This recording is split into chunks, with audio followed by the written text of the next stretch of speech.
عاشق نبی ہوں میں، وارث علی ہوں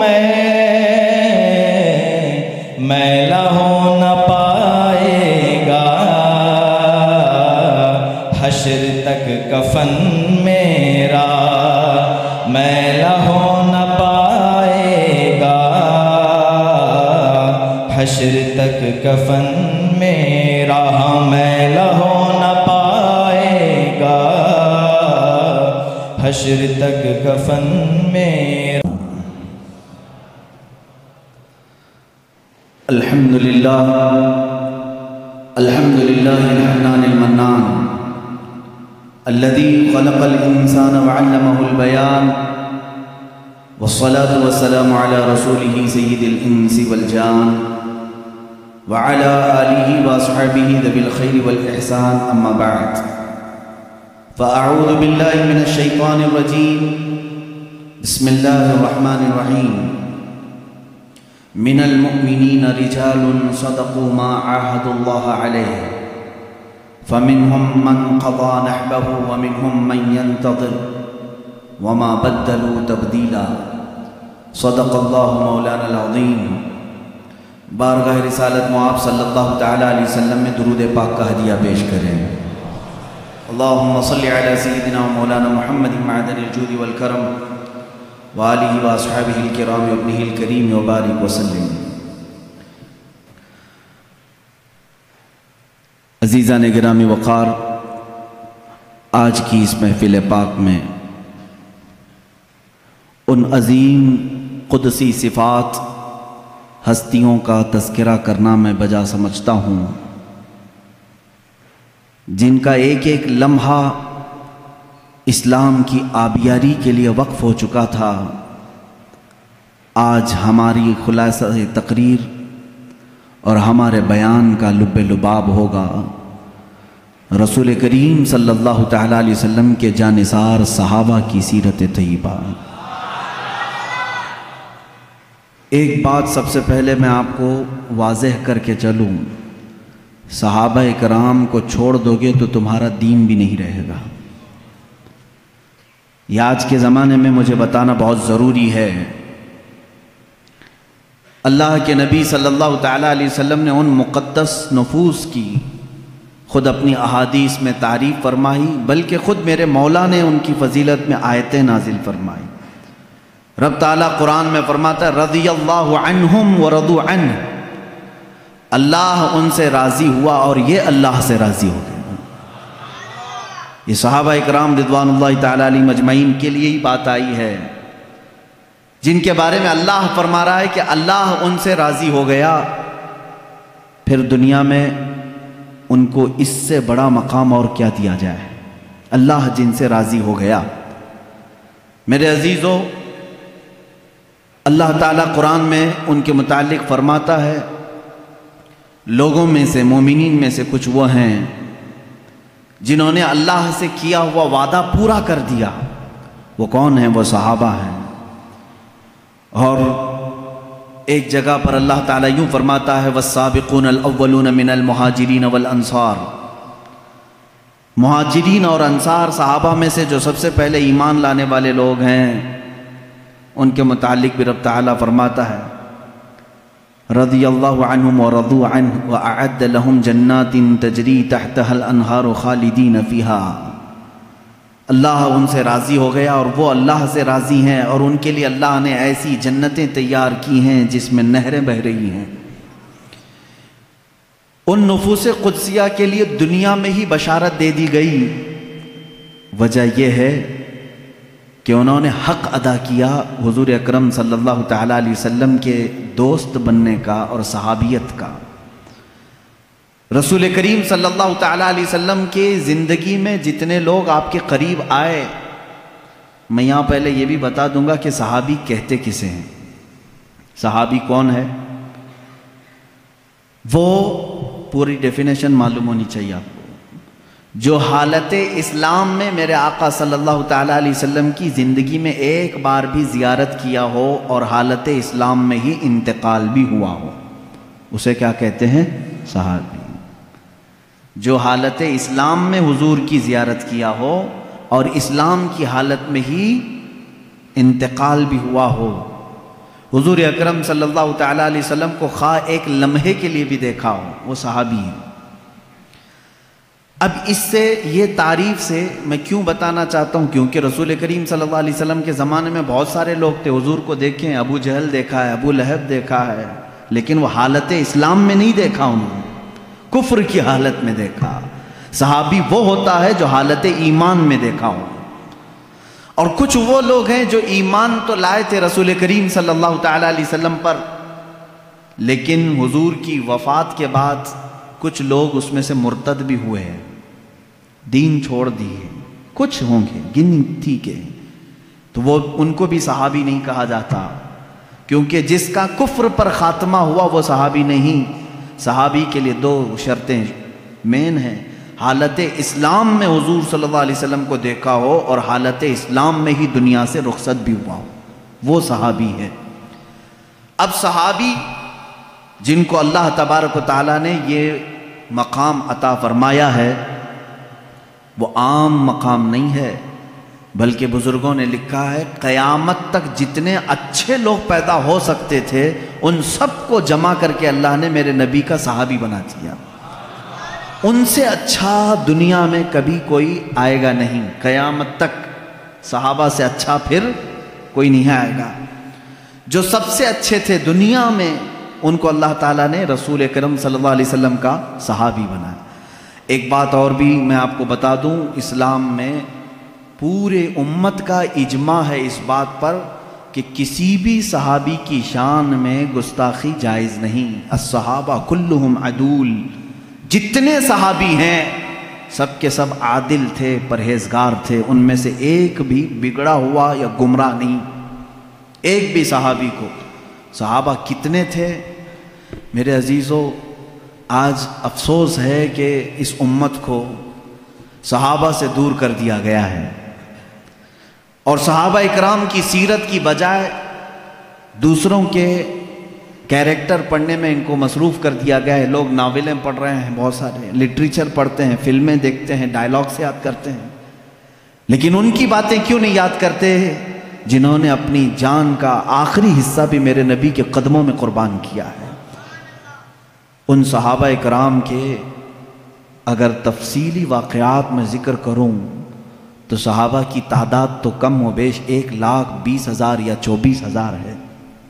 وہ سب صحابہ ہمارے سروں کے تاج ہیں، جن کے تذکرے احادیث میں آئے ہیں اور کتب تواریخ میں ملتے ہیں. ان میں سے چند کی مثالیں تو میں رکھنا ضروری سمجھوں گا. اور آپ سوچ رہے ہوں گے محرم الحرام کے یہ 10 روزہ مجالس میں پہلی مرتبہ آپ کے سامنے نہیں کر رہا ہوں. مسلسل 5 سال آپ نے اس سے قبل بھی ہبلی میں مجھ سے سنا ہے. اس سال میں نے کچھ عناوین ٹاپکس چینج کر دیے تھے.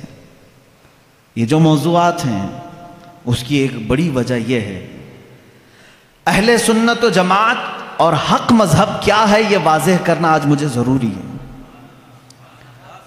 میرے عزیزوں، پہلے دن سے ہم عقیدے پر گفتگو کر رہے ہیں. ہم کس خدا کے پیروکار ہیں وہ بھی میں نے آپ کے سامنے رکھا، اور ہمارا رسول وہ ہے جس کی تمام کتب ادیان میں سارے جتنے بھی دنیا میں مذاہب آئے سبوں کے مذاہب میں میرے نبی کا تذکرہ موجود ہے. میں نے اس پر بھی آپ سے گفتگو کی ہے. اور اسلام کیا ہے اور قرآن کیا ہے یہ بھی میں نے آپ کو بتایا ہے. ان کے بعد صحابہ اکرام کی محبت ہمارے لیے کتنی اہمیت رکھتی ہے میں آپ کو بتاؤں. اعلیٰ حضرت رضی اللہ تعالیٰ عنہ کے ایک شعر نے ہمارے لیے فیصلہ کر دیا ہے. اہل سنت کا ہے بیڑا پار اصحاب حضور، نجم ہے اور ناؤ ہے عطرت رسول اللہ کی. آپ کو شعر سمجھانا پڑے گا. اعلیٰ حضرت رضی اللہ تعالیٰ عنہ کے ہر شعر کو چاہے سمجھ میں آئے نہ آئے سنی سبحان اللہ کہتا ضرور ہے، کیونکہ اس میں عشق کے کچھ جام بھرے ہوئے ہوتے ہیں، پھر بھی مجھے سمجھانا چاہیے. اللہ کے نبی صلی اللہ تعالیٰ علیہ وسلم نے اپنی زندگی پاک میں 2 جماعتوں کی بڑی فضیلت بیان فرمائی. 2 جماعتوں کی بڑی فضیلت بیان فرمائی. ایک صحابہ کی جماعت ہے اور دوسرے اہل بیت کی جماعت ہے. رسول اللہ صلی اللہ علیہ وسلم کے گھر والے جو ہیں ان کو اہل بیت کہتے ہیں. اور صحابی کی تعریف تو میں نے ابھی بتا دیا کہ جو رسول کریم صلی اللہ علیہ وسلم کو حالت ایمان میں دیکھے ہوں اور حالت ایمان میں ہی دنیا سے رخصت ہوئے ہوں. دونوں کے بارے میں رسول کریم صلی اللہ تعالیٰ علیہ وسلم کا ایک ایک فرمان سن لیجیے. ایک ایک حدیث دونوں کے بارے میں بتا دیتا ہوں. صحابہ اکرام کے بارے میں میرے آقا صلی اللہ علیہ وسلم فرماتے ہیں اصحابی کالنجوم بأیہم اقتدیتم اہتدیتم. میرے صحابہ آسمان کے تاروں کی طرح ہیں, تم جس کی بھی پیروی کرو گے ہدایت پا جاؤ گے, جس کے بھی پیچھے چلو گے ہدایت پا جاؤ گے. میرے عزیزو, تاروں سے مشابہت اس لیے دی گئی کہ پہلے دور میں ایسا ہوتا کہ لوگ اپنا راستہ تاروں کو دیکھ کر کے ہی منتخب کرتے تھے. ستارے آج تمہارے لیے دیکھنے کی بھی فرصت نہیں تارے چمک رہے ہیں کہ نہیں چمک رہے ہیں, تمہارے پاس گوگل میپ آ گیا نا. اس زمانے میں جو لوگ لمبے سفر پر ہوتے وہ تاروں کو دیکھ کر کے اپنی سمت متعین کرتے تھے. یہ مشرق کی طرف راستہ جا رہا ہے, مغرب کی طرف, یہ ایسٹ ویسٹ ساؤتھ نارتھ سب وہ تاروں سے منتخب کرتے تھے. عرب اس معاملے میں بہت مشہور بھی تھے, معروف بھی تھے.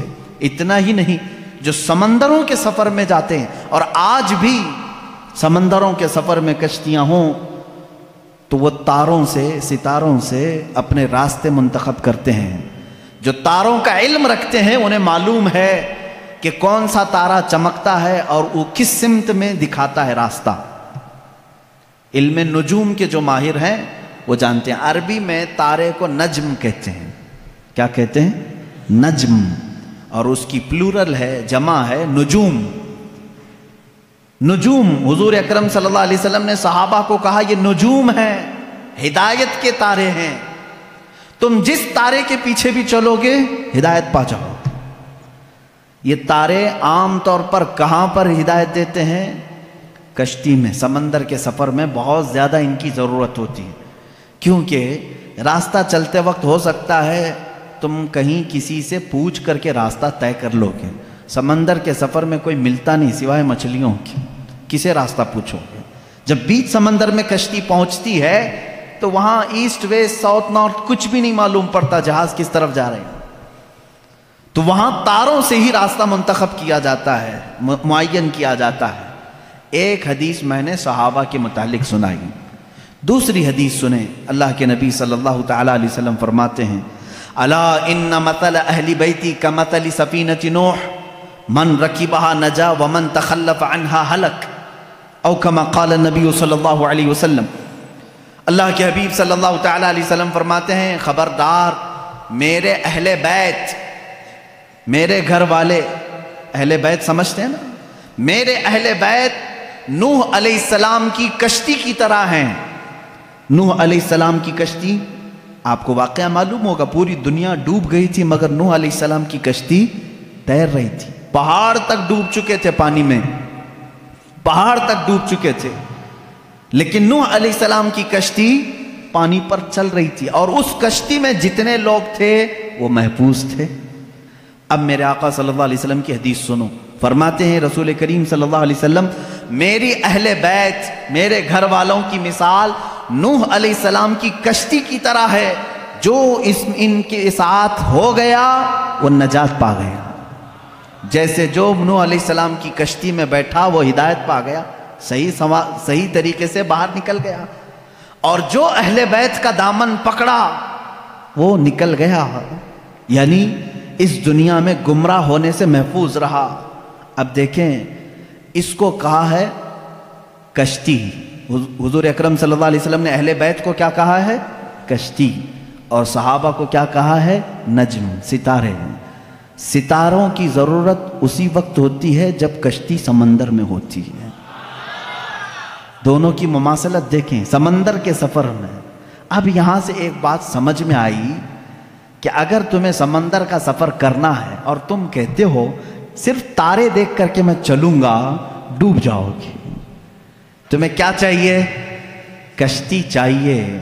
تارے راستہ تو دکھا سکتے ہیں لیکن سمندر پہ چلنا تمہارے بس کی بات نہیں. کشتی پہ سوار ہونا ہوگا. اور اگر کوئی بندہ یہ کہے میرے پاس کشتی ہے، میں کچھ بھی نہیں دیکھوں گا، خود چلوں گا، وہ سمندر میں بھٹکتا پھرے گا، اسے تارے دیکھنا ہی پڑے گا۔ اس کا مطلب ہوا کہ بغیر صحابہ کے بھی دین نہیں چلے گا، بغیر اہل بیت کے بھی دین نہیں چلے گا۔ تم اگر اہل بیت کی محبت کے دعوے دار ہو تو صحابہ کو بھی ماننا ہوگا، اور اگر صحابہ کی محبت کے قائل ہو تو اہل بیت کا دامن بھی نہیں چھوڑنا ہوگا۔ اسی لیے اعلیٰ حضرت نے فرمایا، یہ دونوں لفظ یاد ہو گئے، کشتی کو ناؤ کہتے ہیں، کشتی کو ناؤ، اور صحابہ کو حضور نے نجم کہا ہے۔ اعلیٰ حضرت فرماتے ہیں اہل سنت کا ہے بیڑا پار، اصحاب حضور نجم ہے اور ناؤ ہے عطرت رسول اللہ کی۔ یہ صرف ہم ہیں کہ ہمارے پاس صحابہ کی جماعت بھی ہے اور اہل بیت کی جماعت بھی ہے۔ ہم شیعہ رافضی بھی نہیں اور گستاخ صحابہ بھی نہیں، ہم اہل بیت کے دشمن خارجی بھی نہیں اور صحابہ کے دشمن شیعہ رافضی بھی نہیں۔ الحمدللہ ہم جہاں صدیق اکبر کی امامت کو تسلیم کرتے ہیں وہیں حیدر کرار کی ولایت کو بھی تسلیم کرتے ہیں۔ ہم جہاں سیدہ کائنات فاطمۃ الزہرا رضی اللہ تعالیٰ عنہا کو سلام اللہ علیہا کہتے ہیں، انہیں جنتی عورتوں کی سردار مانتے ہیں، وہیں ام المومنین عائشہ صدیقہ کا بھی احترام کرتے ہیں۔ یہ اہل سنت و جماعت ہے جو درمیانی راستے میں ہے۔ میرے عزیزو، ذرا ادھر ادھر ہو جاؤ گے تو قدم ڈگمگا جائیں گے۔ کبھی ایسا ہوگا کہ کشتی میں بیٹھے تو ہو لیکن تمہیں تارے نہیں دیکھنے ہیں، نہیں ہم کو صحابہ کی ضرورت نہیں، بھٹکتے رہو گے بھٹکتے رہو گے، کہاں جا رہے ہیں پتہ ہی نہیں چلتا۔ ایسے ہیں آج شیعہ بھی ہیں بیچارے، بھٹکے ہوئے ہیں، انہیں پتہ ہی نہیں ہے مغرب میں جانا ہے کہ مشرق میں جانا ہے۔ صحابہ کی اگر ہدایت ساتھ ہو تو کشتی پر بیٹھا ہوا آدمی منزل مقصود تک پہنچتا ہے۔ حدیث پاک ہے اللہ اللہ فی اصحابی، حضور اکرم صلی اللہ علیہ وسلم نے فرمایا اللہ سے ڈرو، اللہ سے ڈرو میرے صحابہ کے بارے میں، میرے بعد میرے کسی صحابی کو گالی مت دینا۔ میرے آقا صلی اللہ علیہ وسلم فرماتے ہیں جس نے میرے کسی صحابی کو گالی دی اس نے مجھے گالی دی۔ اللہ کے نبی صلی اللہ تعالیٰ علیہ وسلم کی شان میں کوئی گالی دینا پسند کرے گا؟ خود حضور اکرم صلی اللہ علیہ وسلم نے فرمایا میرے دوستوں میں، میرے صحابہ میں جس کو بھی تم نے گالی دی گویا کہ اس نے مجھے گالی دی۔ آج لوگ اس طرح کی باتوں کو ہلکا سمجھ رہے ہیں۔ بہرحال اس پر میں بعد میں آتا ہوں۔ صحابہ کے مسلک کو لے کر کے آج بہت ساری باتیں ایسی ہیں میرے عزیزو، سنیو آج تمہیں اپنے ایمان کو مضبوط رکھ کر کے چلنا ہے۔ اب معاشرے میں جیسے وہابیت کے جراثیم پھیلے تھے پہلے ایک زمانہ ہو گیا، 100 سال گزرنے کو آ گئے، لیکن جہاں سعودی ڈھیلا پڑا وہابی بھی ڈھیلے پڑنے لگ گئے، کیونکہ یہ سارا ریال کا کرشمہ تھا اور سب پورے سعودی ریال اور ڈالر سے چلتے تھے۔ ریال کی ویلیو کم ہو گئی، اب وہ آ بھی نہیں رہے، بٹ بھی نہیں رہے، جس کی وجہ سے فتنہ کم ہو گیا۔ لیکن اس کے بعد جو فتنہ جنم لے رہا ہے وہ ایرانیوں کا فتنہ ہے، رافضیوں کا فتنہ ہے، شیعوں کا فتنہ ہے۔ یہ بھولے بھالے سنی مسلمانوں کے ذہن و دماغ میں ان کو معلوم ہے کہ یہ سارے سنی اہل بیت سے ٹوٹ کر محبت کرتے، اہل بیت کے نام پر ان کو گمراہ کر دو۔ وہ اپنے عقائد ہمارے درمیان ڈالنے کی کوشش کر رہے ہیں۔ ظاہر سی بات ہے میں سیدہ فاطمۃ الزہرا رضی اللہ تعالیٰ عنہ کا نام آئے تو ان کے قدموں پہ جان دینے کو تیار ہوں۔ میں جہاں حسنین کریمین کی بات آئے گردن لے کر میدان میں تیار ہوں۔ ہر سنی کا ہمارا عقیدہ یہی ہے، ہم ان ائمہ اطہار اور یہ جو اہل بیت ہیں ان کے لیے تو جان فدا کرنے کی بات کرتے ہیں، اور یہ شیعوں کو معلوم ہے، وہ جانتے ہیں کہ یہ سنی اہل بیت سے بہت محبت کرتے ہیں، ان کو بلیک میل انہی ناموں سے کیا جائے۔ تو یہ آتے ہیں ہمارے درمیان الگ الگ پردے اوڑھ کر کے، الگ الگ لباس اوڑھ کر کے آتے ہیں، اور تمہارے اندر وہ بیکٹیریا، وہ جراثیم ڈالنے کی کوشش کرتے ہیں جو ان کے عقیدے ہیں۔ اگر میں وہ عقیدے کھولوں تو یہاں بڑی طویل بحث چلی جائے گی، میرا ٹاپک ہی ہٹ جائے گا۔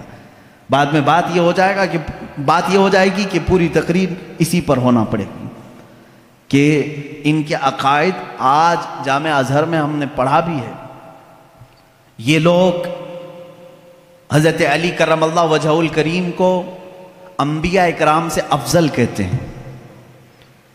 ہم بھی حضرت علی کی محبت اور ان کی تعظیم کو اپنا ایمان کا حصہ سمجھتے ہیں، لیکن رسول پاک صلی اللہ علیہ وسلم اور انبیاء سے بڑھ کر کے نہیں، نبی سے بڑھ کر کے کوئی غیر نبی نہیں ہو سکتا۔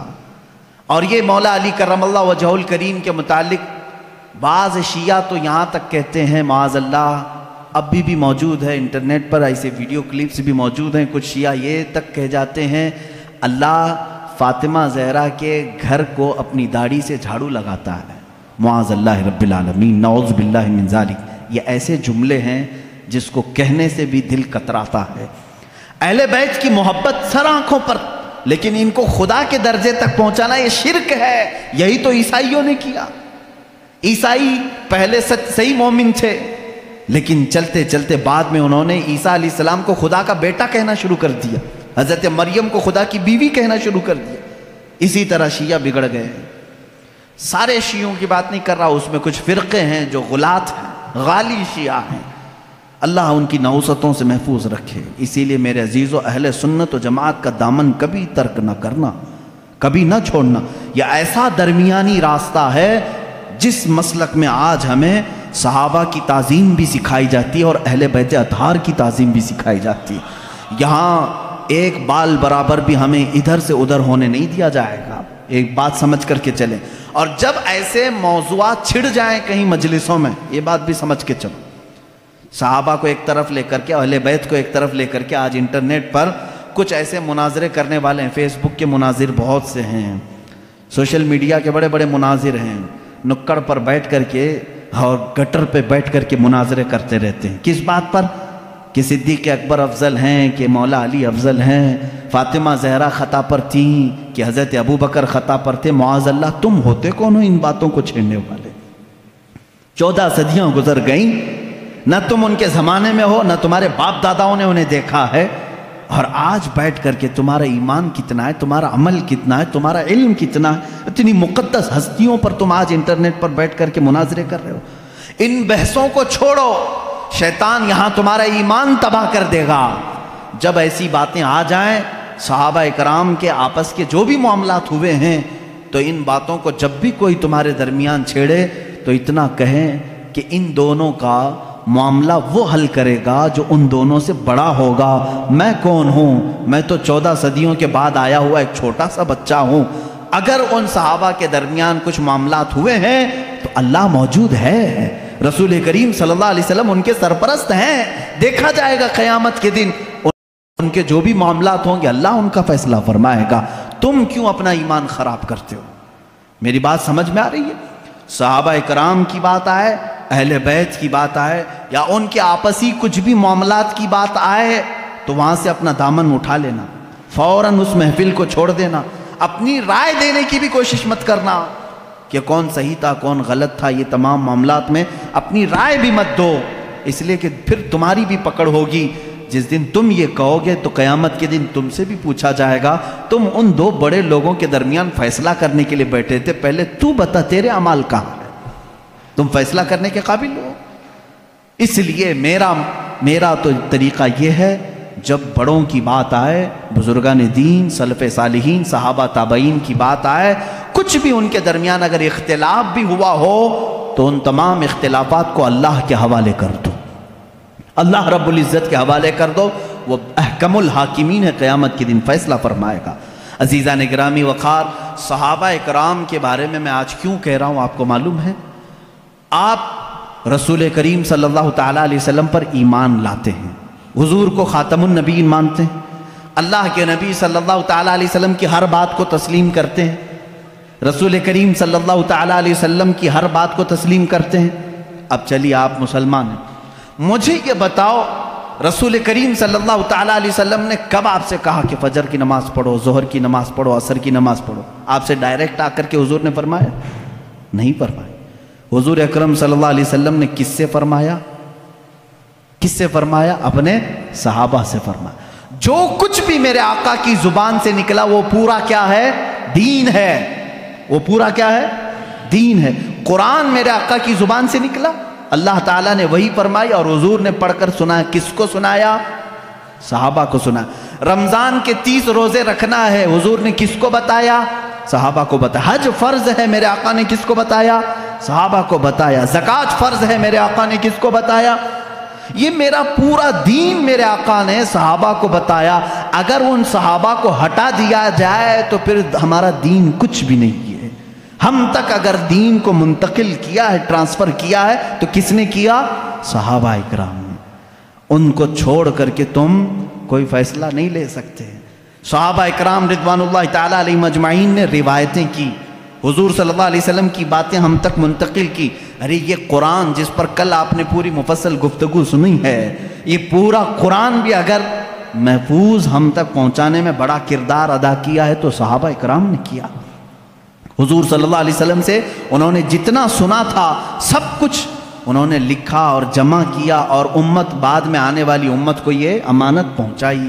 اس لیے صحابہ اکرام کے معاملات کو سنو، اور میں آج دعوت فکر دیتا ہوں میرے ہر بچے کو، ہر دوست اور میرے ہر بھائی کو، کہ اب دوسروں کی ادھر ادھر کی تاریخ پڑھنے سے بہتر ہے کہ پہلے تم صحابہ کی تاریخ پڑھو۔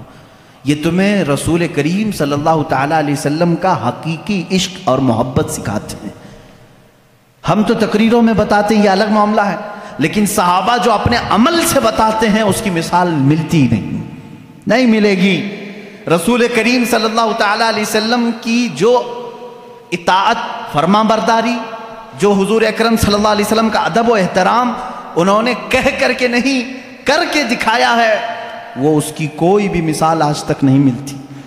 چند صحابہ اکرام کی میں باتیں بتاؤں، کتنی محنت، مشقت اور دقت سے یہ اسلام میں آئے اور جمے رہے۔ ان کے بارے میں قرآن کہتا ہے ان الذین قالوا ربنا اللہ ثم استقاموا، بے شک وہ لوگ جنہوں نے کہا اللہ ہمارا رب ہے پھر اس پر جمے رہے، تتنزل علیہم الملائکہ، اللہ فرماتا ہے ان پر رحمت کے فرشتے اتارے جاتے ہیں۔ یہ صحابہ کے بارے میں بات آئی۔ ایک بار جب انہوں نے کہہ دیا اللہ ہمارا رب ہے پھر ہٹتے نہیں تھے، اس سے ہٹتے نہیں تھے۔ آج کی جو موب لنچنگ ہے ان کے ساتھ بھی ہوئی ہے، بلکہ اس سے بھی زیادہ سخت طریقے سے ہوئی ہے۔ صحابہ اکرام رضوان اللہ تعالیٰ علیہم اجمعین کو جو اذیتیں دی گئی، جو مشقتیں دی گئیں، میرے عزیزوں کان کھڑے ہو جاتے ہیں سنتے ہوئے۔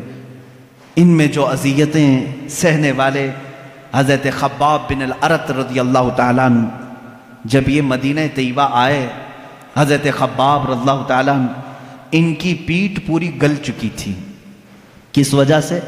ان کی پیٹھ جب یہ اپنا دامن اٹھاتے تھے تو ریڑھ کی ہڈی دکھتی تھی۔ ان سے صحابہ نے پوچھا تم نے جبہ اٹھایا، یہ ریڑھ کی ہڈی تک کا گوشت کہاں گیا؟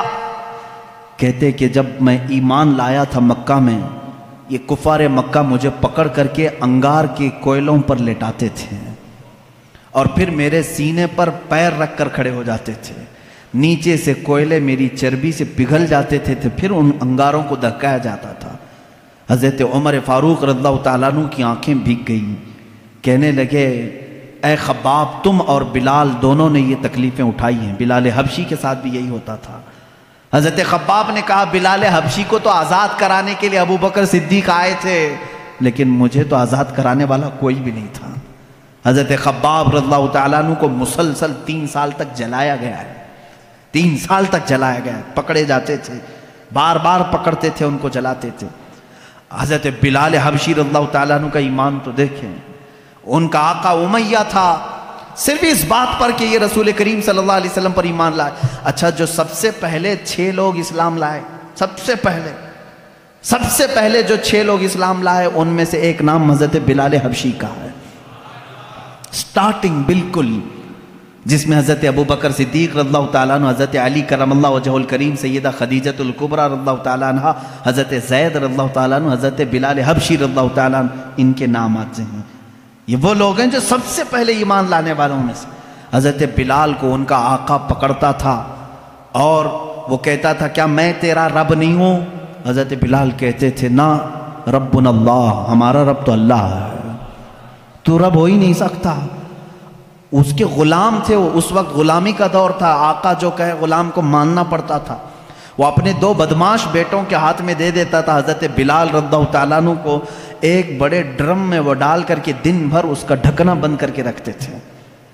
بڑے سے ڈرم میں ڈال کر کے اس کا ڈھکن بند کر کے رکھتے تھے، شام کو کھولتے تھے بغیر کھانا پانی دیے ہوئے، پھر ان کو مارتے تھے مسلسل۔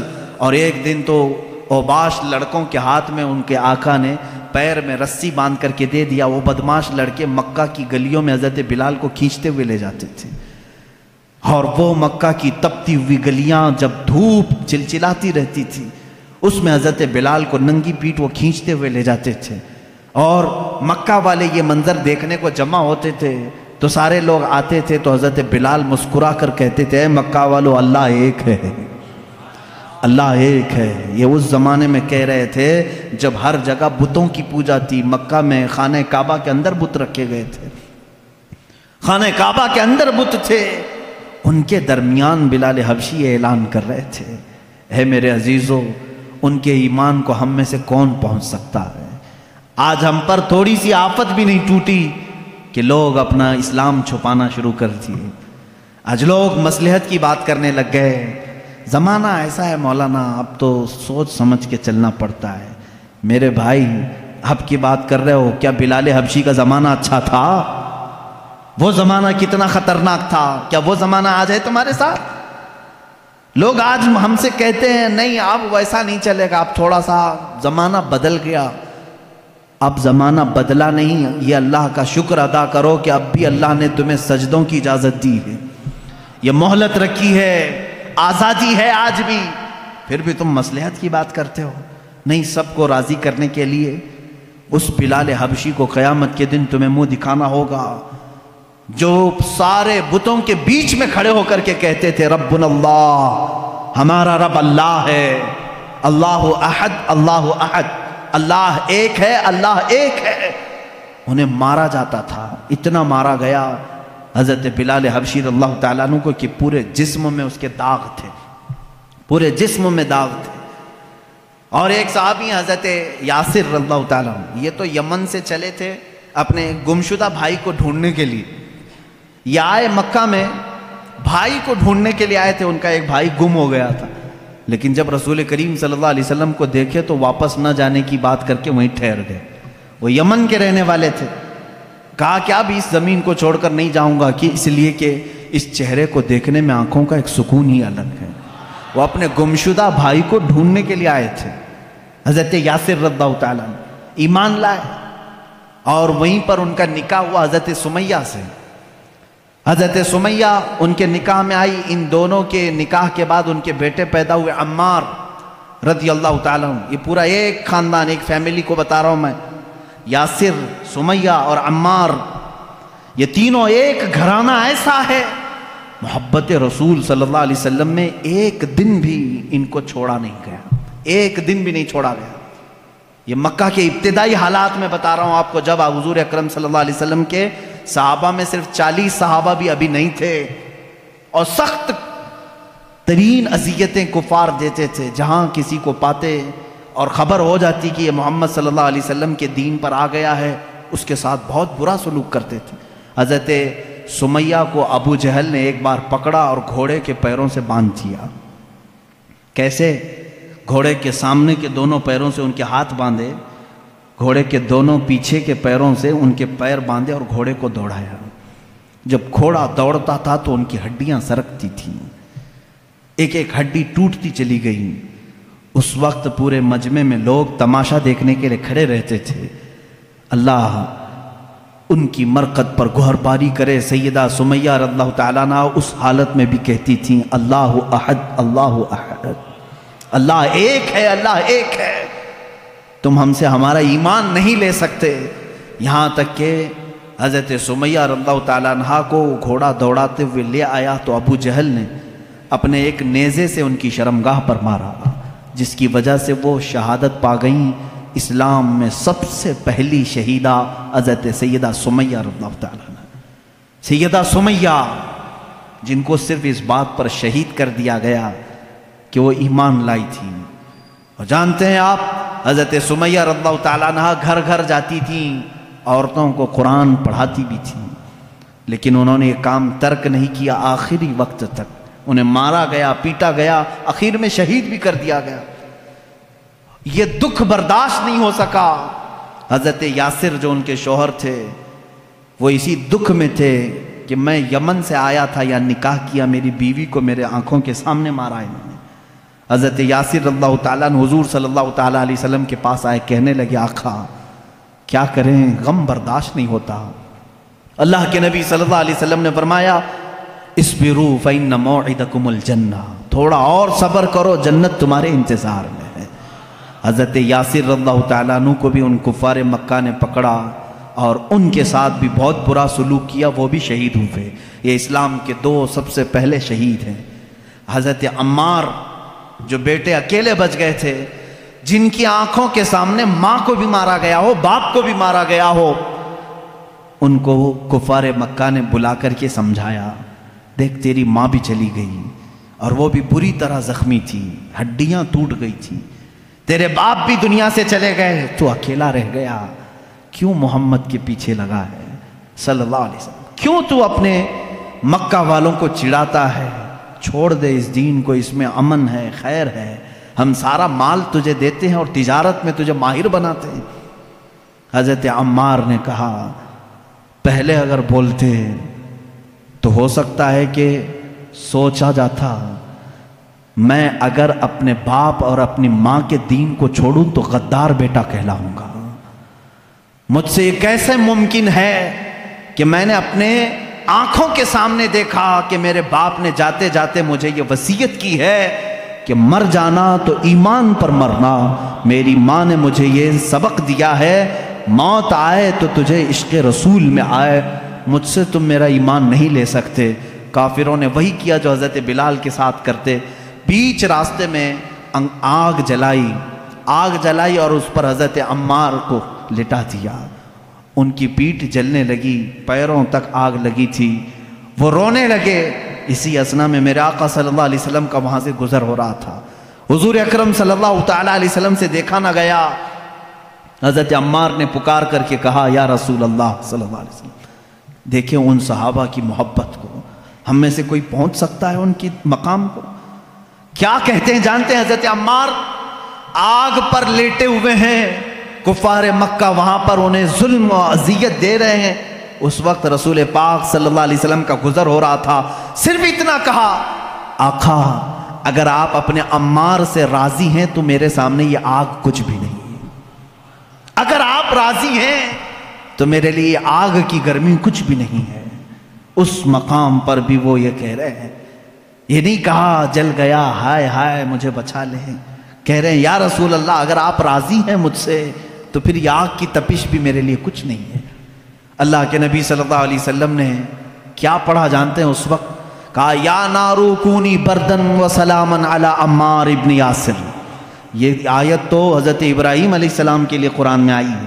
میرے آقا صلی اللہ علیہ وسلم نے فرمایا اے آگ ٹھنڈی ہو جا عمار بن یاسر پر۔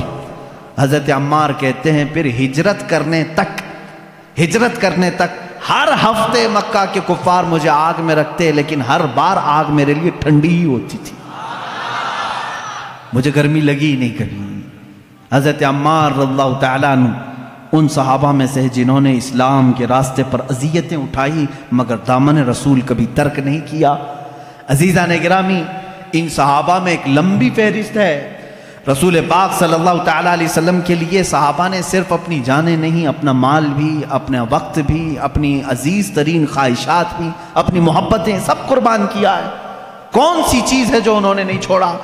ایک صحابی حضرت ابو طلحہ انصاری رضی اللہ تعالیٰ عنہ، یہ وہ صحابی ہیں مدینہ طیبہ میں حضور اکرم صلی اللہ تعالیٰ علیہ وسلم ان کی بڑی تعریف فرماتے تھے۔ جنگ حنین میں جہاں بڑے بڑے مجاہدین کے پاؤں اکھڑ گئے تھے، جنگ حنین ایک سخت جنگ ہے جس میں مسلمانوں پر بہت سخت مسئلہ آ گیا تھا، پاؤں پیچھے ہٹانے کا معاملہ تک آ گیا تھا۔ اس وقت بھی حضرت ابو طلحہ رضی اللہ تعالیٰ عنہ ڈٹے رہے اور تنہا اپنے ایک ہاتھ سے 20 کافروں کو انہوں نے مارا تھا، 20 لوگوں کو مارا تھا۔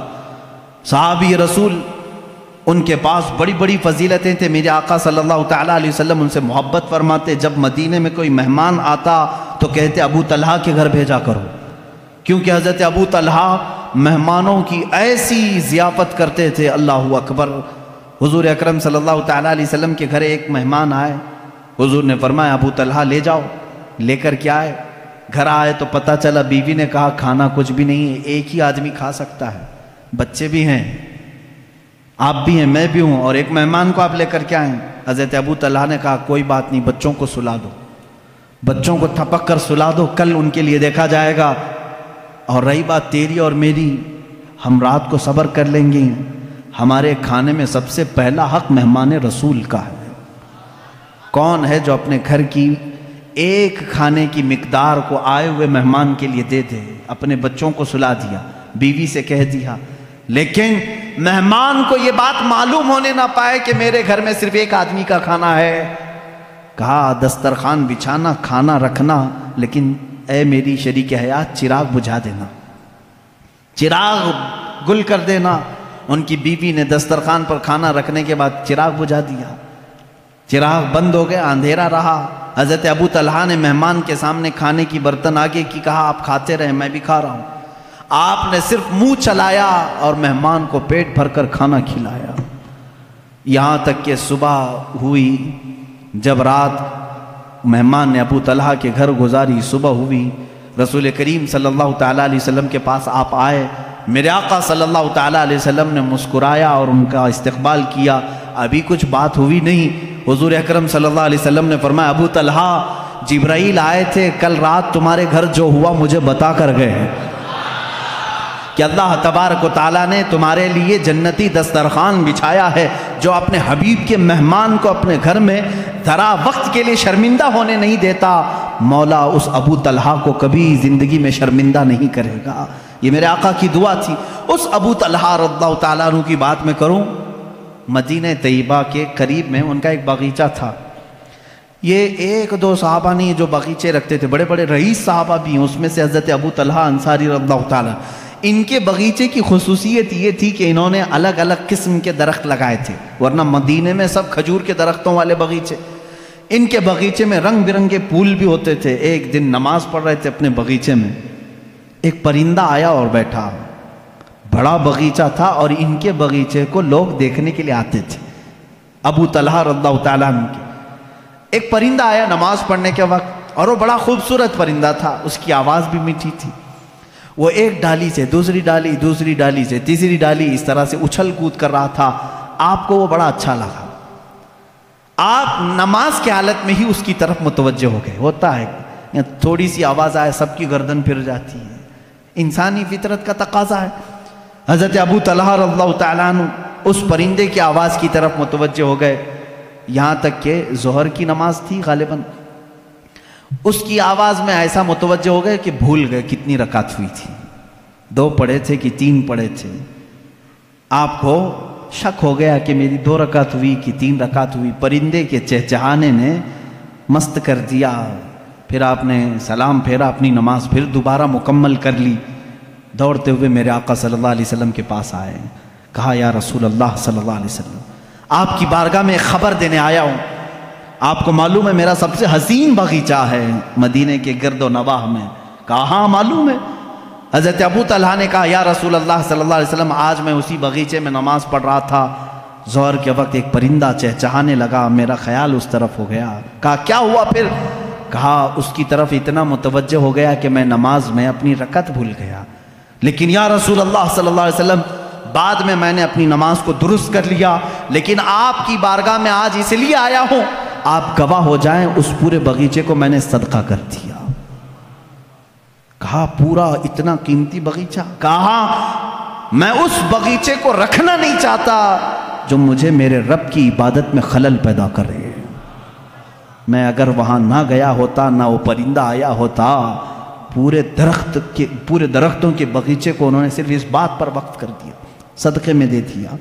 یہ وہ صحابہ ہیں جنہوں نے کبھی اس بات کی پرواہ ہی نہیں کی. ایک بار میرے آقا صلی اللہ تعالیٰ علیہ وسلم محفل میں بیٹھے، ایک صاحب شکایت لے کر کے آئے. ایک صحابی ہیں وہ شکایت لے کر کے آئے، یا رسول اللہ صلی اللہ تعالیٰ علیہ وسلم، میرا مدینہ طیبہ میں گھر ہے اور گھر کے آنگن میں کچھ درخت ہیں، میرا پڑوسی اس کے بھی آنگن میں کچھ درخت ہیں، یا دونوں کے چھوٹے چھوٹے باغیچے تھے. میں بیچ میں دیوار بنا رہا تھا، دیوار بنانے کے بیچ میں ایک درخت آ گیا ہے. میں اپنے پڑوسی سے کہہ رہا ہوں کہ وہ درخت تو مجھے دے دے، میری دیوار سیدھی ہو جائے گی۔ ہوتا ہے کبھی کبھار، وہ درخت بیچوں بیچ آ گیا، باؤنڈری وال میں کمپاؤنڈ بنا رہے تھے، بیچ میں آ گیا ہے، لیکن تھا وہ پڑوسی کا۔ اس صحابی نے اس سے کہا تو اس پڑوسی نے کہا میں نہیں دوں گا۔ انہوں نے کہا بیچ دے ایک درخت، میرے کمپاؤنڈ کے اندر آ جائے گا۔ اس نے کہا وہ بھی نہیں کروں گا۔ ان کی دیوار ایسے لے کے جانا پڑتا، ٹیڑھی ہو جاتی۔ حضور اکرم صلی اللہ علیہ وسلم کے پاس وہ آ کر کہنے لگے اس کا مسئلہ میں کیا کروں؟ اللہ کے نبی صلی اللہ تعالیٰ علیہ وسلم نے اس پڑوسی کو بلایا، کہا کہ میرے اس صحابی کی دیوار سیدھی ہو جائے تو ایک درخت اسے دے دے۔ کہا نہیں دوں گا میں۔ میرے آقا صلی اللہ علیہ وسلم کے فرمانے کے بعد بھی اس نے نہ کہا۔ پھر اس کے بعد حضور صلی اللہ علیہ وسلم نے فرمایا میں تجھے بتا دوں کہ تو وہ ایک درخت میرے اس صحابی کو دے گا، اللہ تجھے جنت میں ایک ایسا درخت دے گا جس کے نیچے گھوڑا 100 سال دوڑے گا۔ اس کے سائے کے نیچے 100 سال دوڑے گھوڑا، اتنا بڑا درخت تجھے جنت میں دے گا اللہ۔ اس کو کیا ہے، منافقت تھی۔ اس نے کہا نہ نہ نہ، مجھے نہیں چاہیے، مجھے نہیں چاہیے اس جنت کے وعدے کو۔ حضور اکرم صلی اللہ تعالیٰ علیہ وسلم خاموش ہو گئے۔ محفل میں جو صحابہ بیٹھے تھے جیسی حضور سے جنت کی تعریف سنتے تھے وہ مچل جاتے تھے۔ ایک صحابی کھڑے ہو گئے، حضرت ابو دحداح رضی اللہ تعالیٰ عنہ۔ ابو دحداح کھڑے ہوئے کہا یا رسول اللہ صلی اللہ تعالیٰ علیہ وسلم، اگر میں وہ درخت خرید کر کے اس صحابی کو دے دوں تو وہ فضیلت مجھے بھی ملے گی جو آپ نے اس پڑوسی کو بتایا ہے؟ میرے آقا صلی اللہ علیہ وسلم نے فرمایا ابو دحداح ہاں تجھے بھی ملے گی۔ یہ ابو دحداح کون ہے جانتے ہیں؟ اللہ اکبر، مدینے کے بڑے امیر آدمی، بڑے امیر آدمی، بلکہ مدینے کی مارکیٹ میں اگر سب سے اعلیٰ قسم کی کھجور کہیں ملتی تھی تو ابو دحداح کے بغیچے کی تھی۔ ان کے کھجوریں لینے کے لیے لوگ انتظار میں رہتے تھے، بکنگ پہلے ہوتی تھی۔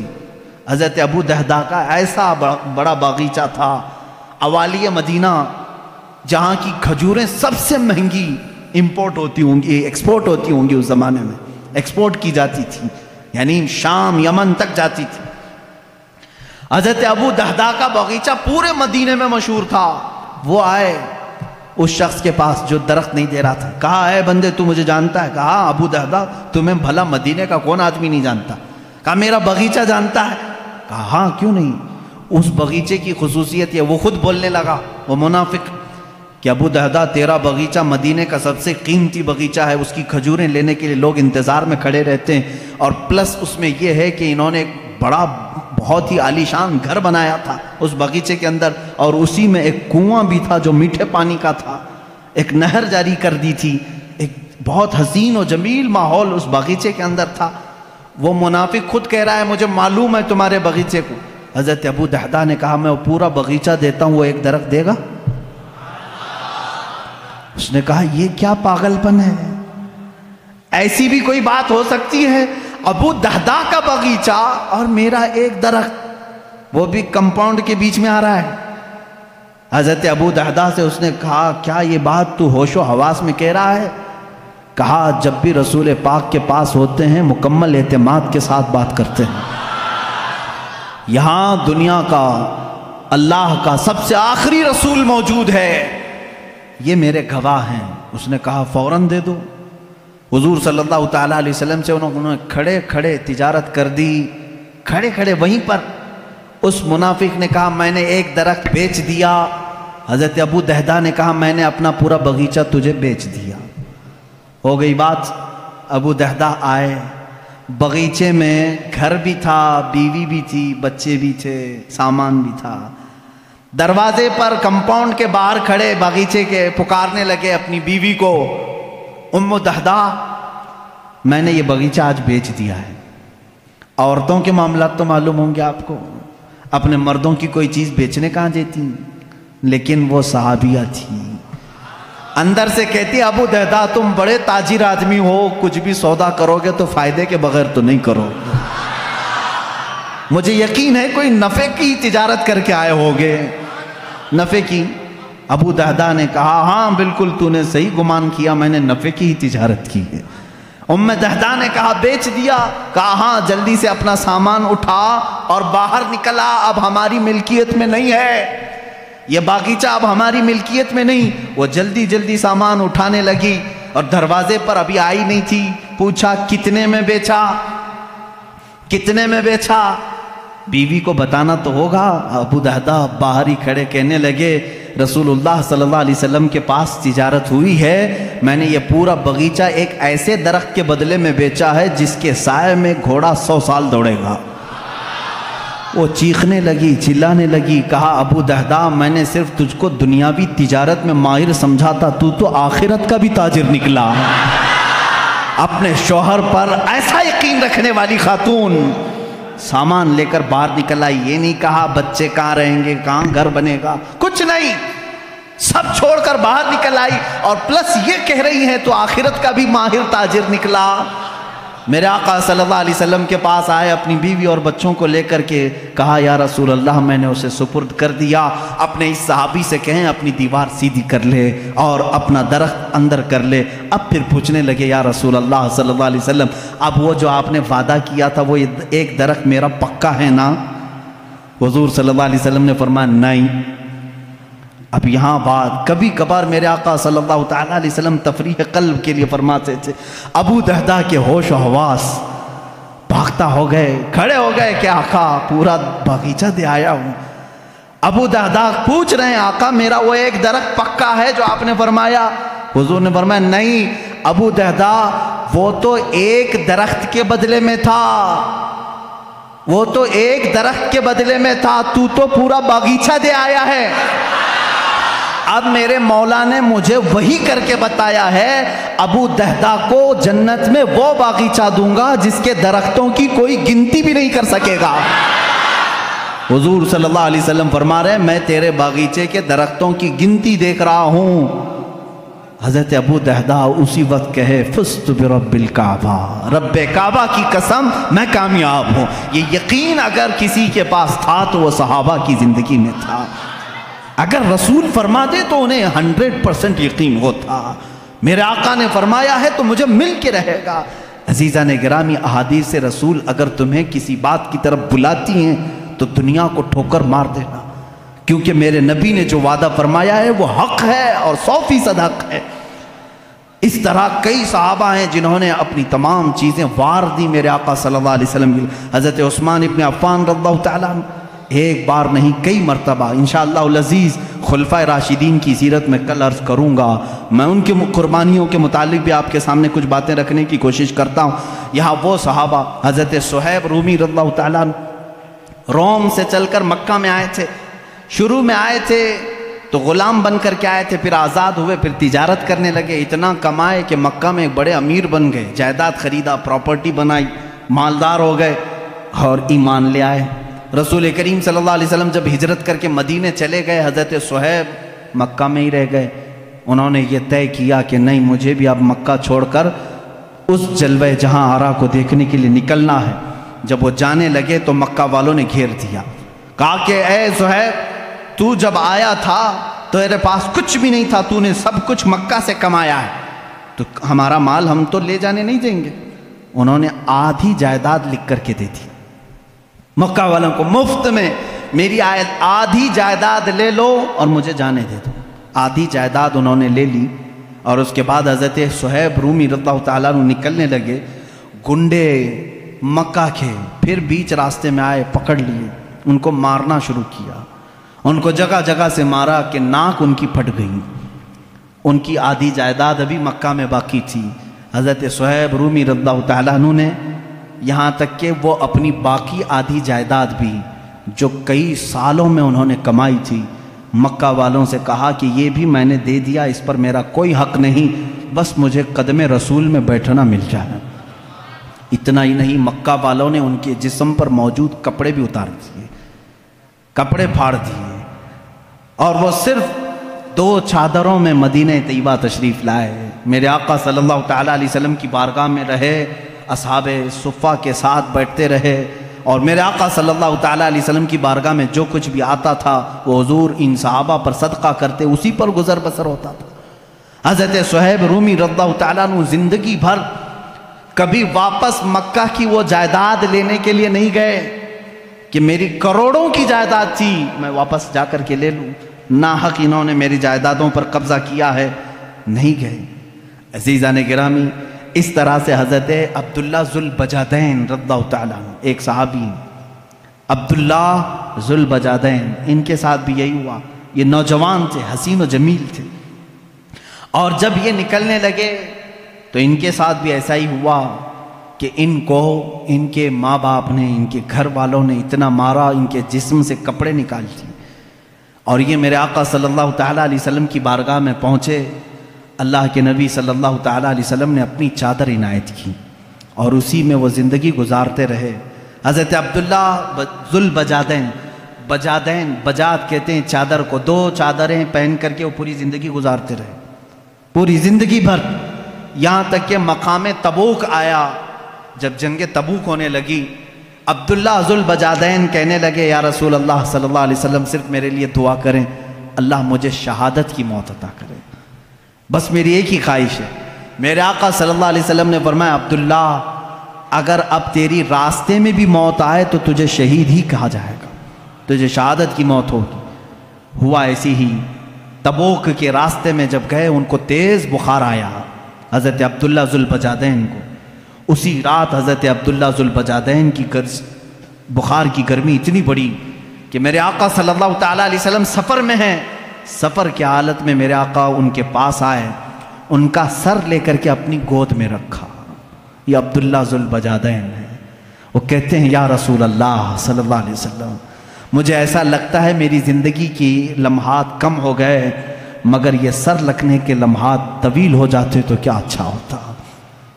اللہ کے نبی صلی اللہ علیہ وسلم ان کا سر اپنے زانوں پر رکھے ہیں، اور اسی اثنا میں وہ میرے آقا کے چہرے کو دیکھتے رہے، ان کی روح نکل گئی۔ حضرت ابو بکر اس میں تھے، حضرت عمر تھے وہاں پر، حضرت عباس تھے۔ یہ صحابہ دیکھ کر رشک کرنے لگے۔ عبداللہ ذوالبجادین یہ واحد صحابی ہے جس نے حضور کی گود میں دم توڑا ہے۔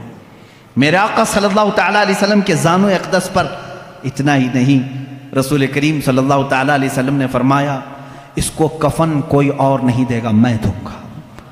اللہ کے نبی صلی اللہ تعالیٰ علیہ وسلم نے اپنا لباس، اپنا تہبند اور اپنی چادر نکالی، اور انہی 2 چادروں میں عبداللہ کو کفنایا، اور کہا جب یہ میرے پاس آیا تھا تو اس کے گھر والوں نے کپڑے چھینے تھے، آج میں اسے کپڑے پہناتا ہوں۔ اور اسی کفن میں جب ملبوس کیا، اللہ کے نبی صلی اللہ تعالیٰ علیہ وسلم قبر پاک میں خود اترے اور اپنے سینے سے ان کو لگا کر نیچے اتارا۔ یہ عبداللہ ذوالبجادین رضی اللہ تعالیٰ اس وقت صحابہ رشک کر رہے تھے۔ حضرت عمر کہتے ہیں کاش اس وقت میری موت ہوئی ہوتی۔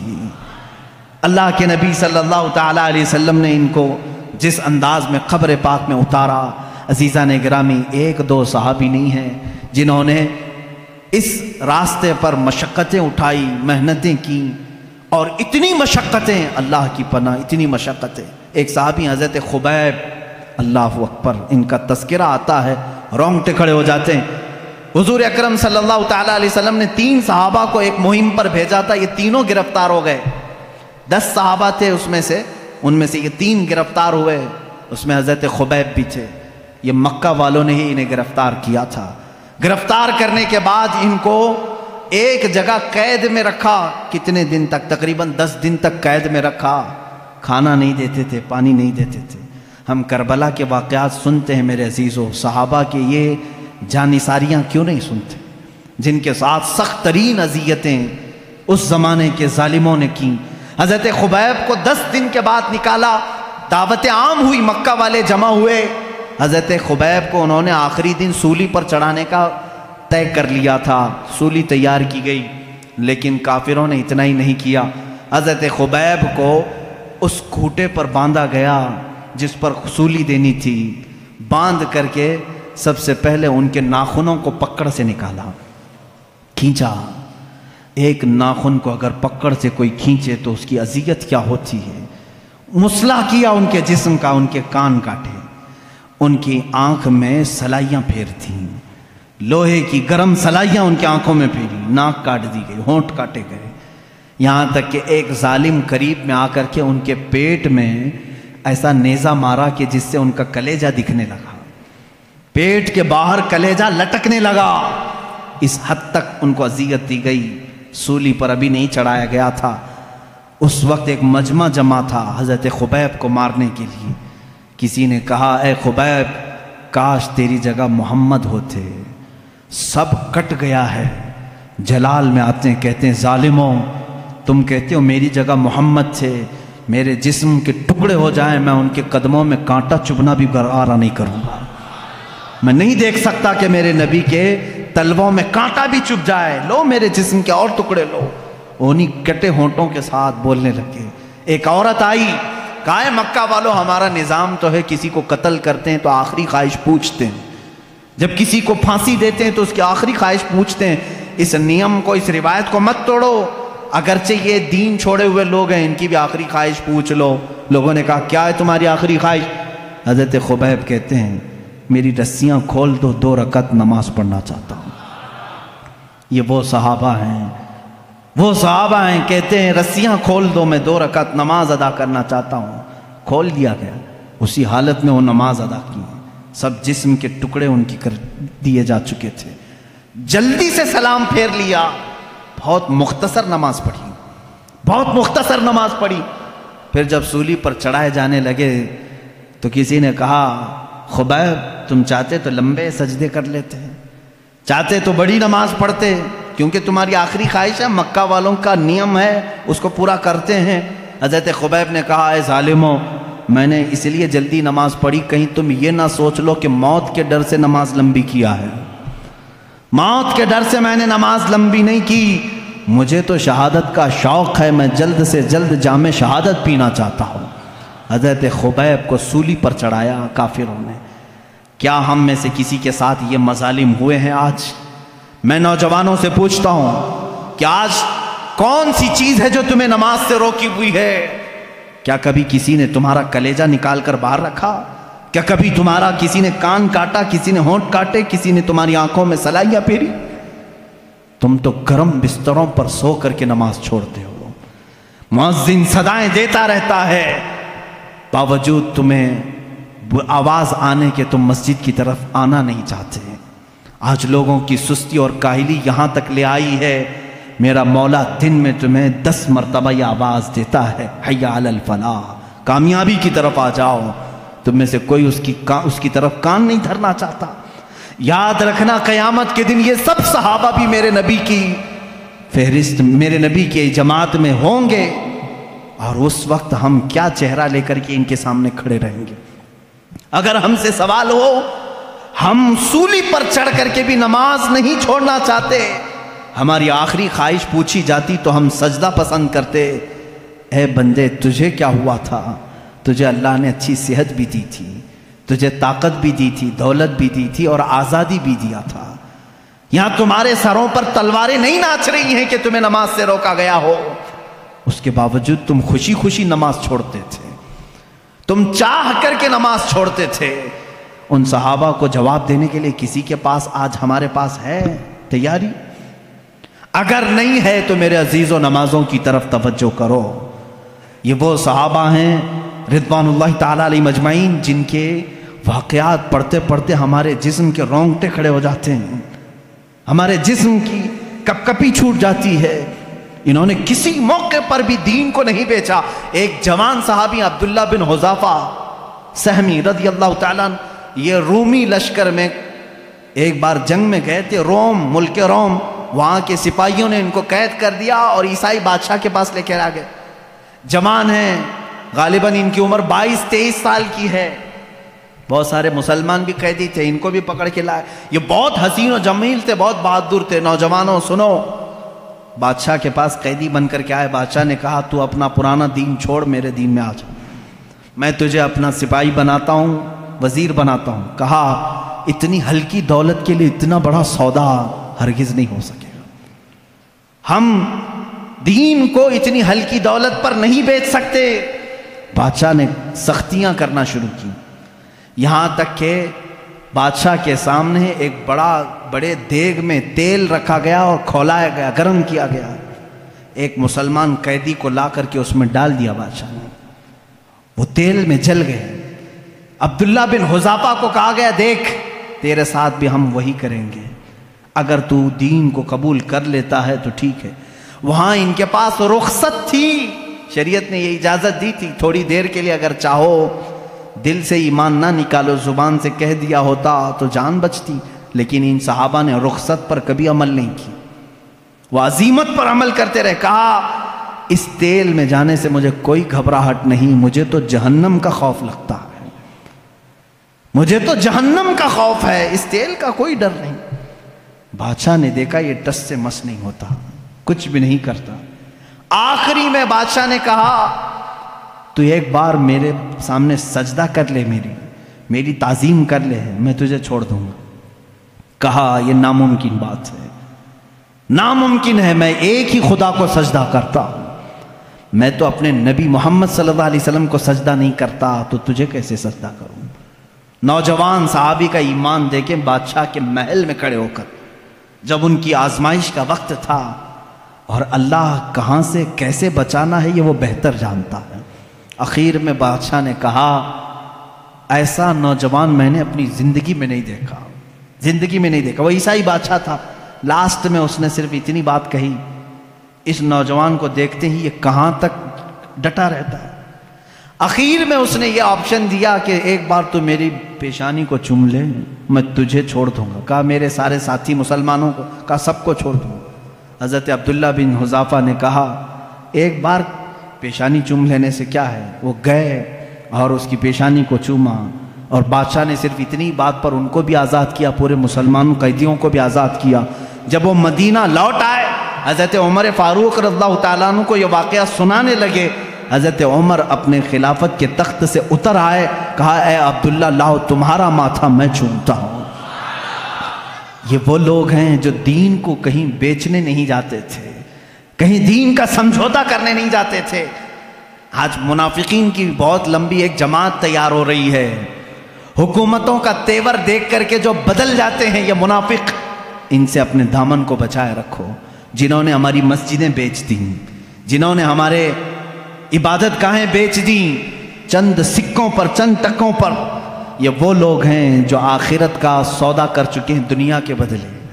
میرے عزیزوں، صرف نام مسلمان رکھ لینا کافی نہیں ہے، مسلمان وہ ہے جو اپنا سب کچھ اللہ اور اس کے رسول کے لیے بیچ دیتا ہے، اپنی جان تک وہ قربان کرتا ہے۔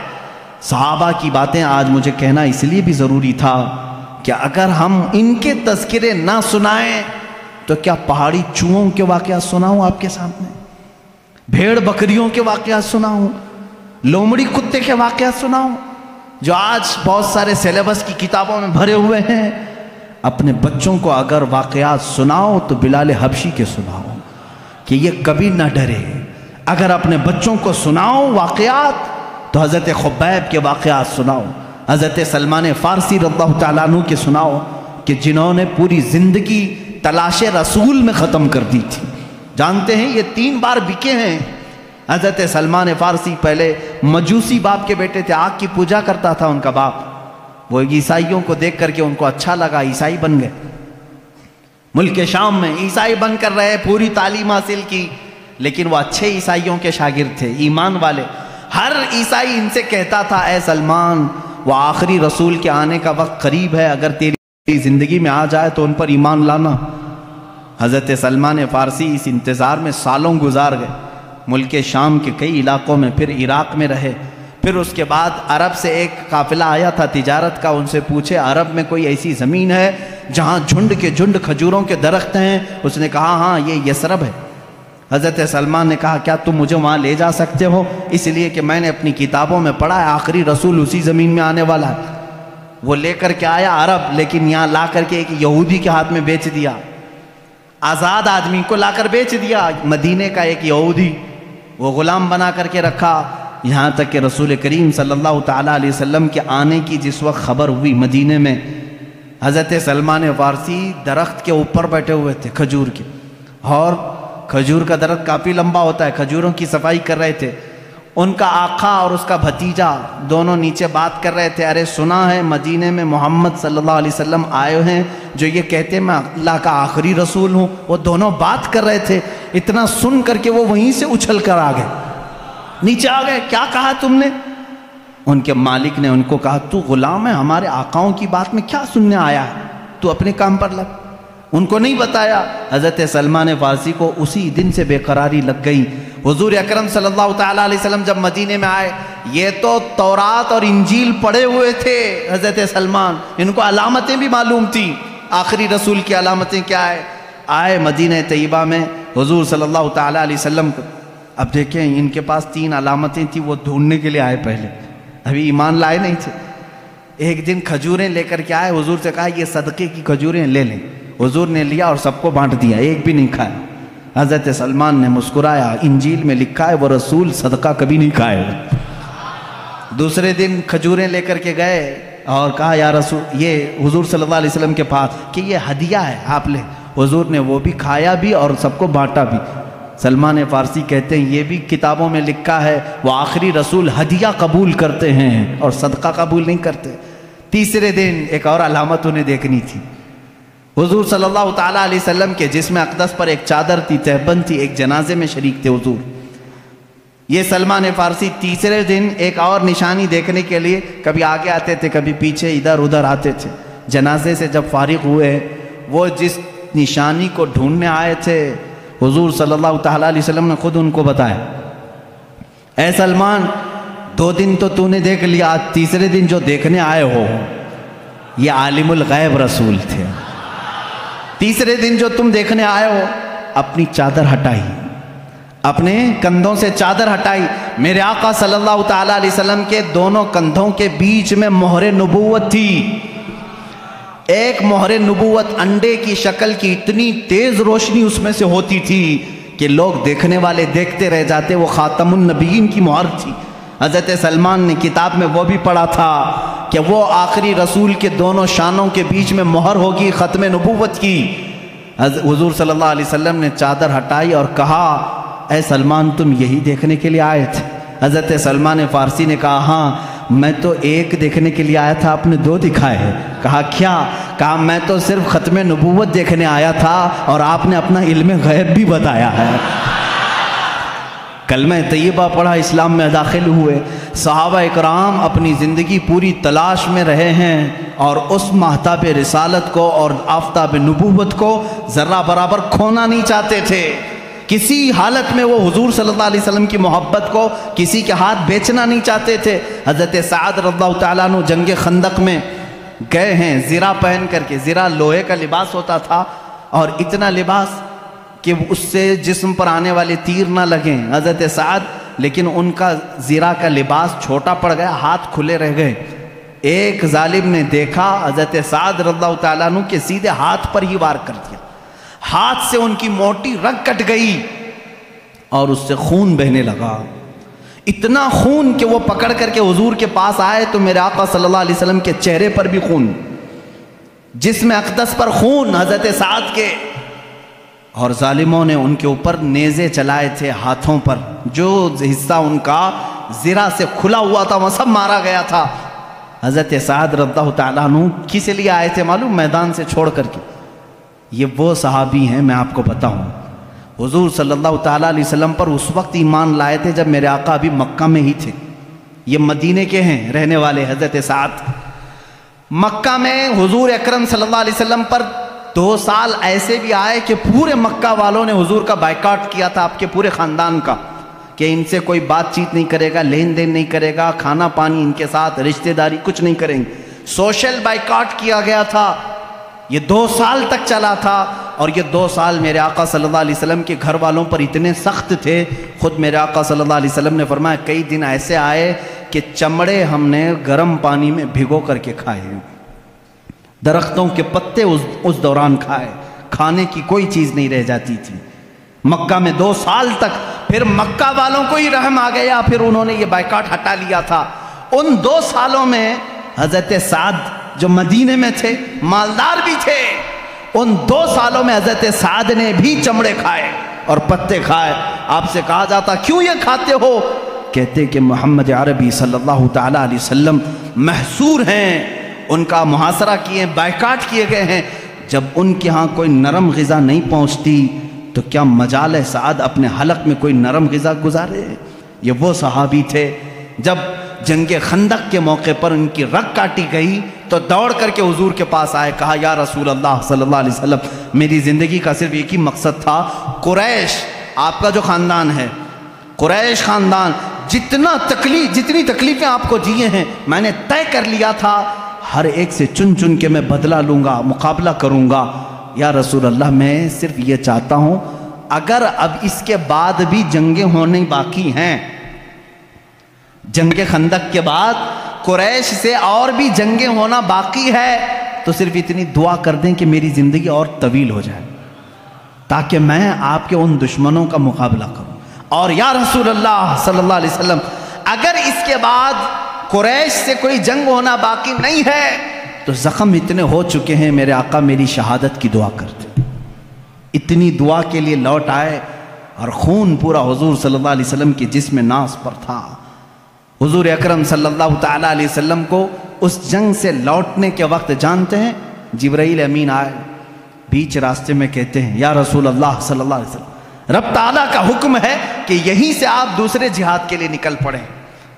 جہاد میرے عزیزوں کوئی میدان کا کھیل نہیں ہے کہ تھوڑی ادھر ادھر کبڈی کھیلی اور پسینہ بہہ گیا، یہ جان ہتھیلی پر لے کر دشمنوں کے سامنے کھڑے رہتے، نہ جانے کب ہماری گردن کندھوں سے الگ ہو جائے۔ ان میدانوں میں یہ شہسوار بغیر کسی خوف کے جاتے تھے، نکلے ہیں ایک جہاد سے جس میں سخت ترین صحابہ زخمی بھی ہیں۔ بیچ راستے میں جبرائیل امین نے جب یہ پیغام پہنچایا، حضور اکرم صلی اللہ تعالیٰ علیہ وسلم نے کہا اے جبرائیل ابھی ایک جہاد سے نکلے، مدینے پہنچے بھی نہیں، گھروں کو گئے بھی نہیں، یہ اگر اپنے زخموں کو ٹھیک کر لیتے بعد میں چلتے۔ جبرائیل امین نے کہا یا رسول اللہ صلی اللہ علیہ وسلم اللہ کی مرضی یہ ہے کہ یہیں سے آپ چلے، میرا مولا بھی ان صحابہ اکرام کے ایمان کو اس طرح امتحانات سے گزارا ہے۔ اللہ کے رسول صلی اللہ علیہ وسلم نے فرمایا میں اپنے صحابہ سے پوچھ لوں، ظاہر سی بات ہے جہاد میں چلنے والے یہ صحابہ ہیں، آج ہمارے ساتھ کون کھڑا رہتا ہے کون نہیں کھڑا ہوتا یہ وقت بتاتا ہے۔ میرے آقا صلی اللہ تعالیٰ علیہ وسلم نے مڑ کر کے صحابہ سے کہا اے میرے نوجوانوں جبرائیل امین آئے تھے، انہوں نے کہا ہے یہیں سے ایک دوسرے جہاد کے لیے چلنا ہے، کیا ہے تمہارا مشورہ؟ کسی صحابی نے یہ کہا کہ یا رسول اللہ تھک گئے ہیں، کپڑے پھٹ گئے ہیں، زخم آ گئے ہیں، گھر جائیں بیوی بچوں سے بات کریں، مرہم پٹی کریں۔ نا رسول کریم صلی اللہ علیہ وسلم نے جب مشورہ لیا تمہارا کیا ارادہ ہے؟ صحابہ کہتے ہیں یا رسول اللہ دیر کس بات کی، چلے یہیں سے چلتے۔ یہ وہ صحابہ تھے جن کے بارے میں اللہ فرماتا رضی اللہ عنہم ورضوا عنہ، اللہ ان سے راضی اور وہ اللہ سے راضی ہیں۔ ان میں عورتوں نے بھی وہ کردار ادا کیا ہے۔ احد کے موقع پر ایک خاتون ایسی ہیں دوڑی دوڑی میدان احد چلی آ رہی، جنگ احد ہوئی ہے، جنگ احد ہوئی 3 ہجری، اس وقت ایک خاتون مدینے سے دوڑتی ہوئی جا رہی ہے۔ مسلمانوں کو اس جنگ میں شکست ہوئی تھی، آخر میں 70 صحابہ شہید ہوئے تھے۔ تو بیچ راستے میں کسی نے اس خاتون کو روک کر کے کہا تجھے پتہ ہے تیرے بیٹے کا انتقال ہو گیا؟ کہا الحمدللہ۔ اس خاتون نے کیا کہا؟ الحمدللہ۔ آگے بڑھنے لگے، ایک صاحب نے اور پکڑ کر کہا اے خاتون تجھے معلوم ہے تیرے شوہر کا انتقال ہو گیا؟ الحمدللہ۔ کسی نے کہا تیرے بھائی کا انتقال ہوا؟ کہا الحمدللہ۔ اے آنے والوں سب تو میرے گھر والوں کی بتا رہے ہو، بتاؤ رسول اللہ کی حالت کیا ہے؟ میں جو دیکھنے جا رہی ہوں میرے آقا کی صحت کو دیکھنے جا رہی ہوں، یہ نہیں کہ بیٹا گیا تھا، بھائی گیا تھا، میرا شوہر گیا تھا، سب ان کی خیریت بتانے آ رہے ہیں، میرے نبی کی خیریت بتاؤ۔ لوگوں نے کہا وہ صحیح سلامت ہے۔ اس خاتون نے کہا اے اللہ تیرا کروڑا کروڑ شکر ہے، وہ ایک صحیح ہے تو میرا پورا خاندان قربان ہے۔ آئیں اللہ کے حبیب صلی اللہ تعالیٰ علیہ وسلم کی زیارت کی، خوش ہوئی۔ حضور صلی اللہ علیہ وسلم نے فرمایا خاتون تیرا بیٹا شہید ہوا، جا دیکھ لے۔ وہ کہتی ہیں یا رسول اللہ اگر آپ کا حکم ہے تو میں دیکھتی ہوں، اگر آپ کا حکم ہے تو میں دیکھتی ہوں۔ اپنے نوجوان بیٹے کی لاش میدان میں پڑی ہے، گئی جا کر کے بیٹے کو دیکھا، ٹٹولنے لگی، اس کے جسم سے جبہ اٹھایا، پیٹھ کو سہلانے لگی اپنے ہاتھ سے، پورے پیٹھ کو سہلائی، پھر سیدھا کیا، سینے پر دیکھا تو پورا سینہ چر گیا تھا، پورا سینہ چھدا ہوا تھا، سجدے میں گر گئی۔ کسی صحابی نے پوچھا مائی یہ کیا کر رہی تھی تو؟ کہتی ہیں جب میرا بیٹا میرے آقا کے ساتھ نکل رہا تھا تو میں نے اسے وصیت کی تھی، بیٹا جنگ کا ماحول ہے، سخت ہو سکتا ہے، لیکن یاد رکھنا اگر تو پیٹھ پھیر کر بھاگتا ہوا مارا گیا، میدان جہاد چھوڑ کر کے جاتا ہوا اگر مارا گیا، میں اپنا دودھ معاف نہیں کروں گی، میں اپنا دودھ معاف نہیں کروں گی۔ اس وقت تک تیرے قدم جمے رہنا چاہیے جب تک تیرے نبی پر کوئی آنچ نہ آئے، جب تک تیرے نبی کی حفاظت ہوتی رہے۔ میں نے یہ وصیت کی تھی، لیکن اللہ کا شکر ہے میں نے سب سے پہلے آ کر میرے بیٹے کی پیٹھ کو ہی دیکھا۔ اللہ کا شکر ہے میرے بیٹے کی پیٹھ پر ایک بھی تیر نہیں ہے، جتنا بھی یہ کھایا ہے سب سینے پر کھایا ہے۔ یہ وہ خواتین تھی جنہوں نے بچے پیدا کیے تھے رسول اللہ کے دین کے لیے۔ آج مائیں بچوں کے پاؤں کی بیڑیاں بن جاتی ہیں، روکتی کہاں جا رہا ہے؟ بچہ اگر تھوڑا سدھرنے کی بات بھی کرے، ارے چھوڑو مولانا لوگوں کی صحبت میں، کہاں کیا مولوی بننے جا رہا ہے؟ داڑھی چہرے پر تیرے کب سے آنے لگ گئی؟ کیا مولانا لوگوں کے ساتھ بہت زیادہ بیٹھ رہا ہے؟ یہ خواتین کا آج دور ہے۔ کیوں؟ یہ وہ مدینے کی خواتین نہیں ہیں، یہ تو 24 گھنٹوں میں سے 18 گھنٹے سیریل دیکھنے والی ہیں۔ یہ وہ ہیں جو فلموں کی دل دادا ہیں، ان کی نظروں میں آئیڈیل کوئی اور ہے۔ لیکن اے نوجوانوں، اگر میری باتیں خواتین سنتی بھی ہیں، ان سے بھی میں کہوں گا اگر ذرا برابر بھی ایمان ہے تو اپنے گھروں میں حسنین جیسے بچے پیدا کرو، ان کی تربیت حسن و حسین جیسی ہو، اس لیے کہ پھر تمہیں فاطمہ زہرا کے ساتھ جنت میں جانے کا شرف بھی ملے گا۔ قیامت کے دن جو خواتین سیدہ کائنات کے ساتھ جائیں گی تمہارا بھی نام شامل ہوگا۔ صحابہ کی سیرت یہ ناتمام ہے میرے عزیزو، جتنی بھی باتیں میں سناؤں ان کی قربانیاں ایسی ہیں کہ رسول کریم صلی اللہ تعالیٰ علیہ وسلم کے لیے ان کی محبت ایسی۔ ایک واقعہ میرا دل دہلا دیتا ہے۔ ایک خاتون، میں نے کہا تھا ابھی، 1.5 سال کے بچے کو لے کر کے آئی تھی اور حضور کے پاس پیش کرتی ہیں، کہتی ہیں یا رسول اللہ اسے بھی لے کر کے جائیں۔ آقا نے پوچھا اس کا کیا کریں؟ کہتی ہیں اپنے مجاہدین صحابہ کے ہاتھ میں دے دیں، جب دشمنوں کی طرف سے تیر آئے گا تو میرے بچے کو ڈھال تو بنایا جا سکے۔ میرے گھر میں اس بچے کے علاوہ کوئی نہیں ہے۔ یوں ہی ان کو اللہ نے نہیں کہا رضی اللہ عنہم ورضوا عنہ۔ بدر کے میدان میں میرے آقا جا رہے ہیں، مدینے کے ایک گھر میں جھگڑے کی آواز آ رہی ہے۔ کس کے جھگڑے کی؟ باپ بیٹا جھگڑا کر رہے ہیں۔ کان لگا کر کے لوگوں نے سنا کس بات پر جھگڑا ہو رہا ہے۔ باپ کہتا ہے جنگ بدر میں میں جاؤں گا، بیٹا کہتا ہے میں جاؤں گا۔ گھر میں دو میں سے کسی ایک کو رہنا ضروری تھا۔ رات کے وقت دونوں باپ بیٹوں نے قرآن اندازی کی، چٹھی ڈالیں گے، جس کے نام کی چٹھی نکلے گی وہ جائے گا۔ دونوں نے قرآن نکالا۔ باپ بوڑھے تھے، بیٹے جوان تھے۔ جوان کہتا ہے کہ نہیں میں جاؤں گا، بوڑھے جو تھے وہ کہتے ہیں نہیں میری تو عمر ہو گئی، مجھے جانے دے، شہادت مجھے حاصل کرنے تھے۔ دونوں کے درمیان جب یہ بات ہونے لگی تو حضور صلی اللہ تعالیٰ علیہ وسلم کو بھی اس کی خبر ہوئی، چٹھی نکالی گئی، قرآن ڈالا گیا تو بیٹے کا نام ہے، وہ خوش ہو گئے۔ دوسری بار اس باپ نے کہا نہیں دوسرا اور ایک بار ڈالو، پھر ڈالا گیا، پھر بیٹے کا ہی نام نکلا۔ حضور سے پوچھا گیا چٹھی میں نام ایک بار، پھر تیسری بار ڈالا گیا تو باپ کا ہے۔ انہوں نے کہا اب تو مجھے جانا ہی ہے۔ حضور کے پاس فیصلہ آیا، حضور نے فرمایا آپ کی عمر زیادہ ہے، آپ گھر سنبھالو، بیٹے کو جانے دو۔ تھاڑے مار کر رونے لگے، تھاڑے مار کر رونے لگے اور اپنے گھر آئے، کہا اپنے بیٹے سے ہائے میرا بڑھاپا مجھے صحبت رسول سے چھین لیا، کاش میں بوڑھا نہ ہوتا تو آج شاید میں جاتا۔ وہ صحابہ تھے جنہوں نے جانثاریاں پیش کی ہیں۔ ناموس رسالت کی آج بات آتی ہے تو لوگ آئیں کائیں کرتے ہیں، اسی نبی کے نام کی آج بات آتی ہے تو لوگ بغلیں جھانکتے ہیں۔ آج یاد رکھو مسلمانوں، تمہاری اگر عزت باقی ہے تو اس نام رسول سے باقی ہے۔ اگر تم نے ناموس رسالت پر پہرا دینا چھوڑ دیا، دیکھ لینا تمہارے ساتھ وہ حشر ہوگا کہ تمہارے جسموں کے چھیٹڑے اچھالے جائیں گے، تمہارے گھروں کی ماں اور بہنوں کو بازار میں لا کر کے یہ بیچ دیں گے، اس لیے کہ اس امت کے ساتھ وہی حشر ہوگا جو اپنے نبی کی عزت کے لیے پہرا نہیں دے سکتی۔ یاد رکھنا، میں کہتا ہوں میرے ہر بچے کو یہ عہد کر لینا چاہیے میری جان بعد میں، عزت رسول پہلے مقام پر ہے، میرے نبی کی ذات پہلے مقام پر ہے۔ ایک صحابی ہے، ان کے ساتھ تو ایسا بھی ہوا کہ ان کی ماں کوستی تھی ان کو، وہ ایمان نہیں لائی تھی، وہ صحابی ایمان لائے تھے، وہ کہتی تھی بیٹھ کر کے مکہ میں بیٹھ کر کہتی تھی جب تک وہ میرے پاس واپس نہیں آئے گا میں سر پہ کنگھی نہیں کروں گی، گھر میں اندر نہیں جاؤں گی، دھوپ پہ بیٹھی رہتی تھی۔ وہ ماں کو چاہتے بھی تھے، دل بھر آیا کیا کروں ماں کو دیکھوں کہ اس طرف رسول پاک کو۔ اخیر میں مکہ سے ابو جہل اور کئی لوگ آئے، آ کر کے کہا سمجھایا تیری ماں مر جائے گی، دھوپ میں بیٹھی ہے، کنگھی نہیں کروں گی، ایسی قسمیں کھائی۔ اس صحابی نے کہا میں ماں کو بہت چاہتا ہوں، بہت عزت دیتا ہوں، لیکن جاؤ اس سے کہہ دو اپنے سر میں کنگھی بھی کرے اور چھاؤں میں بیٹھ جائے، اس لیے کہ اس کی قسم ٹوٹ جائے گی مگر مجھ سے دامن رسول نہیں ٹوٹے گا، نہیں چھوٹے گا۔ یہ وہ صحابہ ہیں جو حضور صلی اللہ تعالیٰ علیہ وسلم کے لیے کوئی بھی چیز چھوڑ سکتے تھے، ہر چیز، اپنے بچے، اپنا مال، اپنی اولاد، اپنا گھر، اتنے سارے واقعات میں تمہارے سامنے رکھا کس لیے؟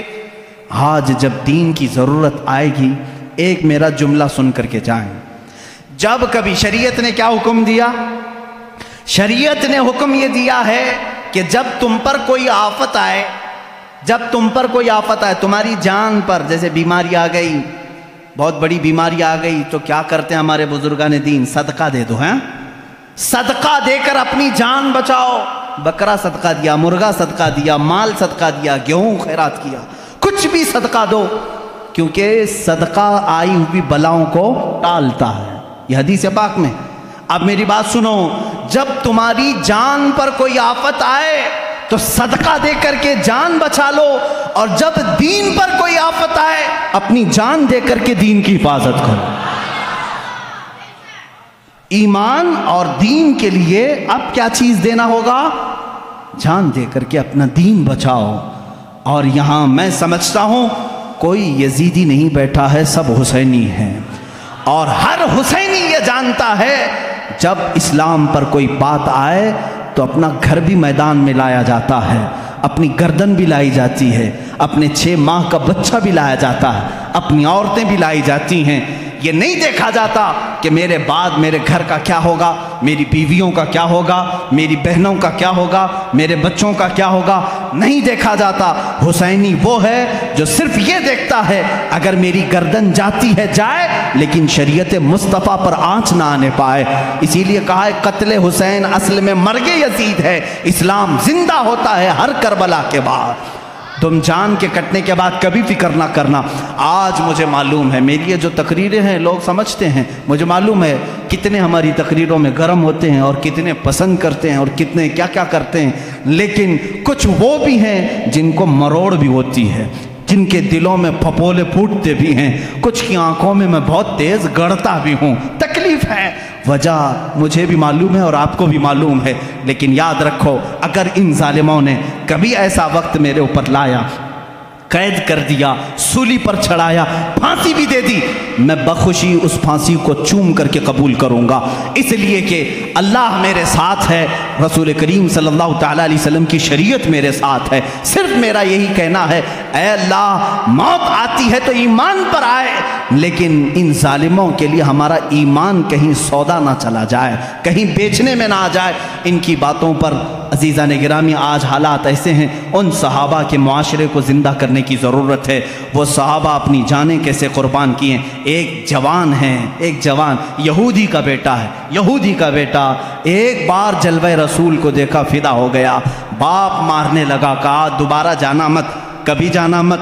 نوجوان ہیں، باپ نے کہا دوبارہ کبھی جانا نہیں محمد کو دیکھنے کے لیے، لیکن وہ حسرت کہاں سے جائے جو ایک بار جلوہ رسول کو دیکھ لے۔ جس کا دل بدلنا ہوتا ہے مولا بدل چکا ہوتا ہے۔ یہودی گھر میں ہے، باپ نے زنجیریں باندھ دی ہاتھ پر پیروں پر، ماں نے بھی سختی کی، دروازے بند رکھے جاتے۔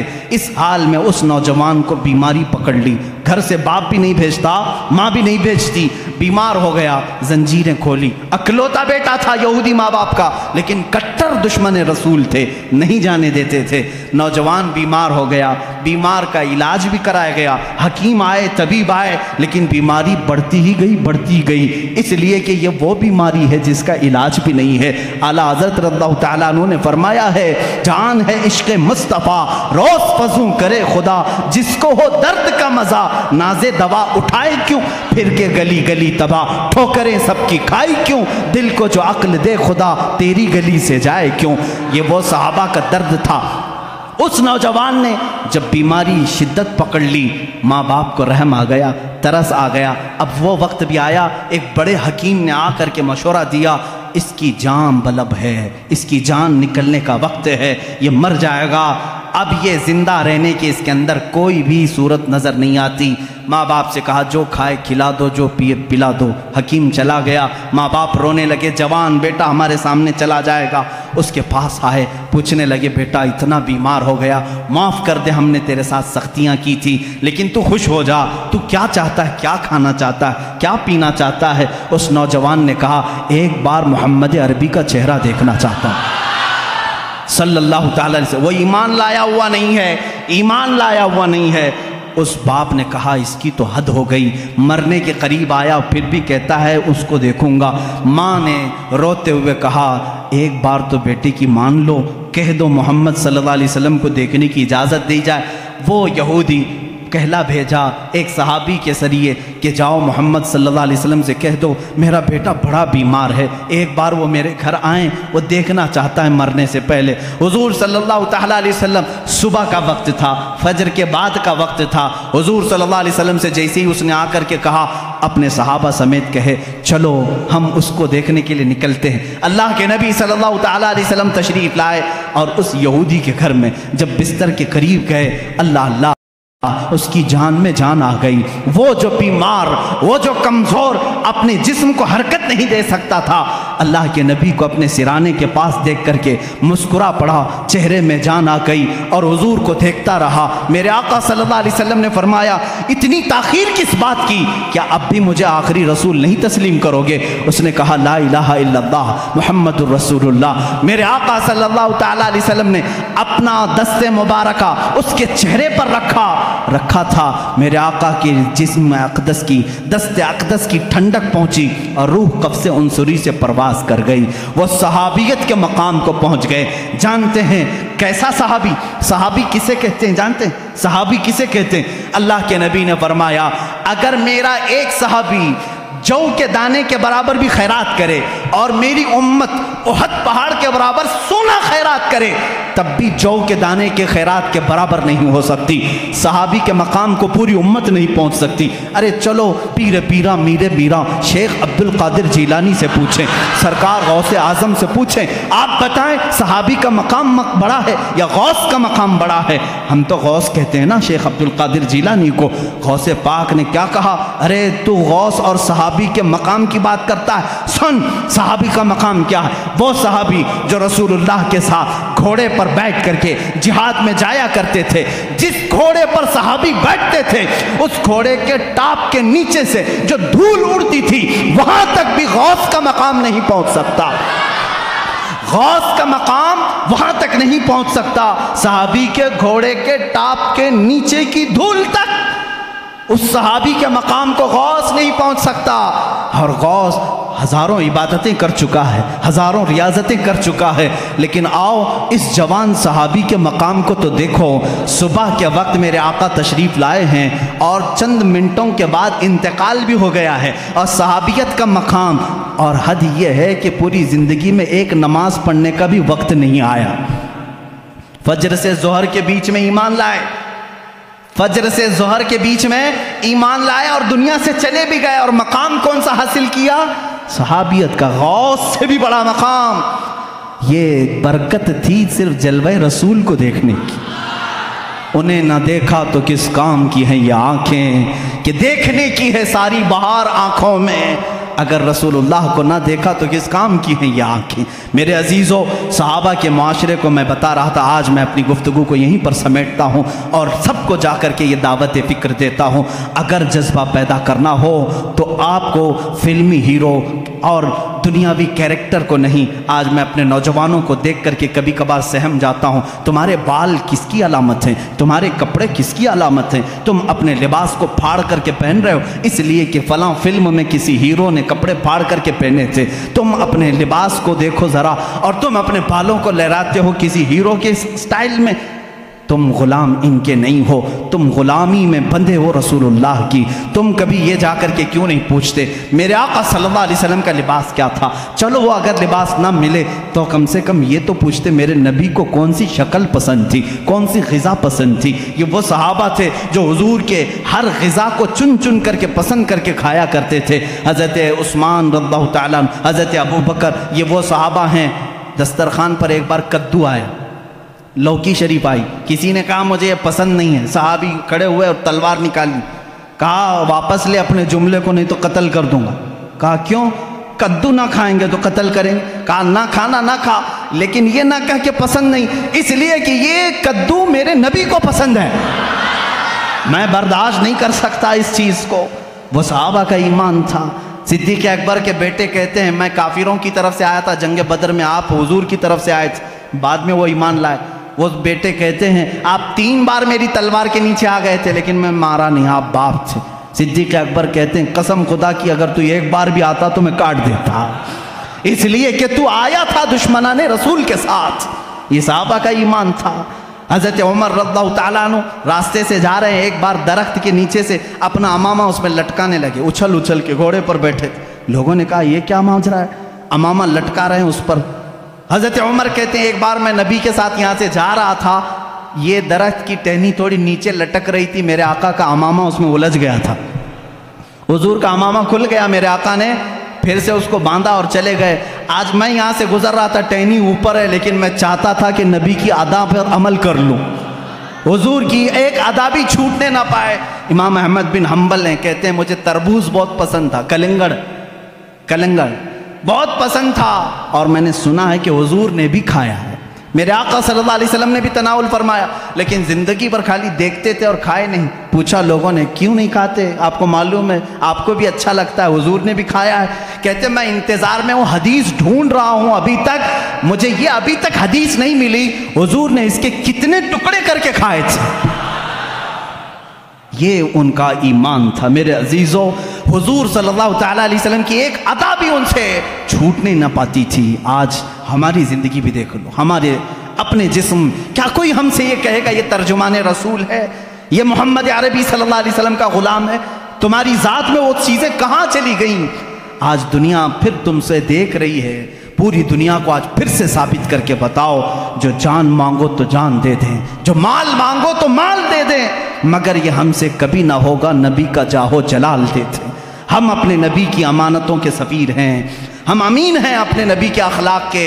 اپنے بچوں کو سکھاؤ، کہانیاں وہ نہیں، میرے نبی کی محبت کی کہانیاں سناؤ۔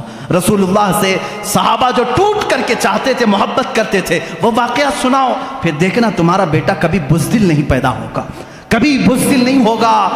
آج ہمارے معاشروں سے شعر غائب ہو گئے، صرف ناموں کے شعر رہ گئے ہیں، اس لیے کہ تربیت ان کی صحابہ کے گھروں کی طرح نہیں ہوتی۔ وہ بدر کے میدان کے وہ 2 شہزادے کہاں ہیں؟ معاذ اور معوذ، 13 سال کی عمر کے ہیں، 13 سال کی عمر کے ہیں، اور کیا کیا انہوں نے؟ 2 چھوٹے نوجوانوں نے، اوروں نے اگر جہل کو مارا، ان بچوں نے ابو جہل کو مارا، ابو جہل کو مارا۔ اس میں سے ایک شہزادے ہیں معاذ، انہوں نے قتل کیا تھا ابو جہل کو، تاریخ میں رقم ہوگا۔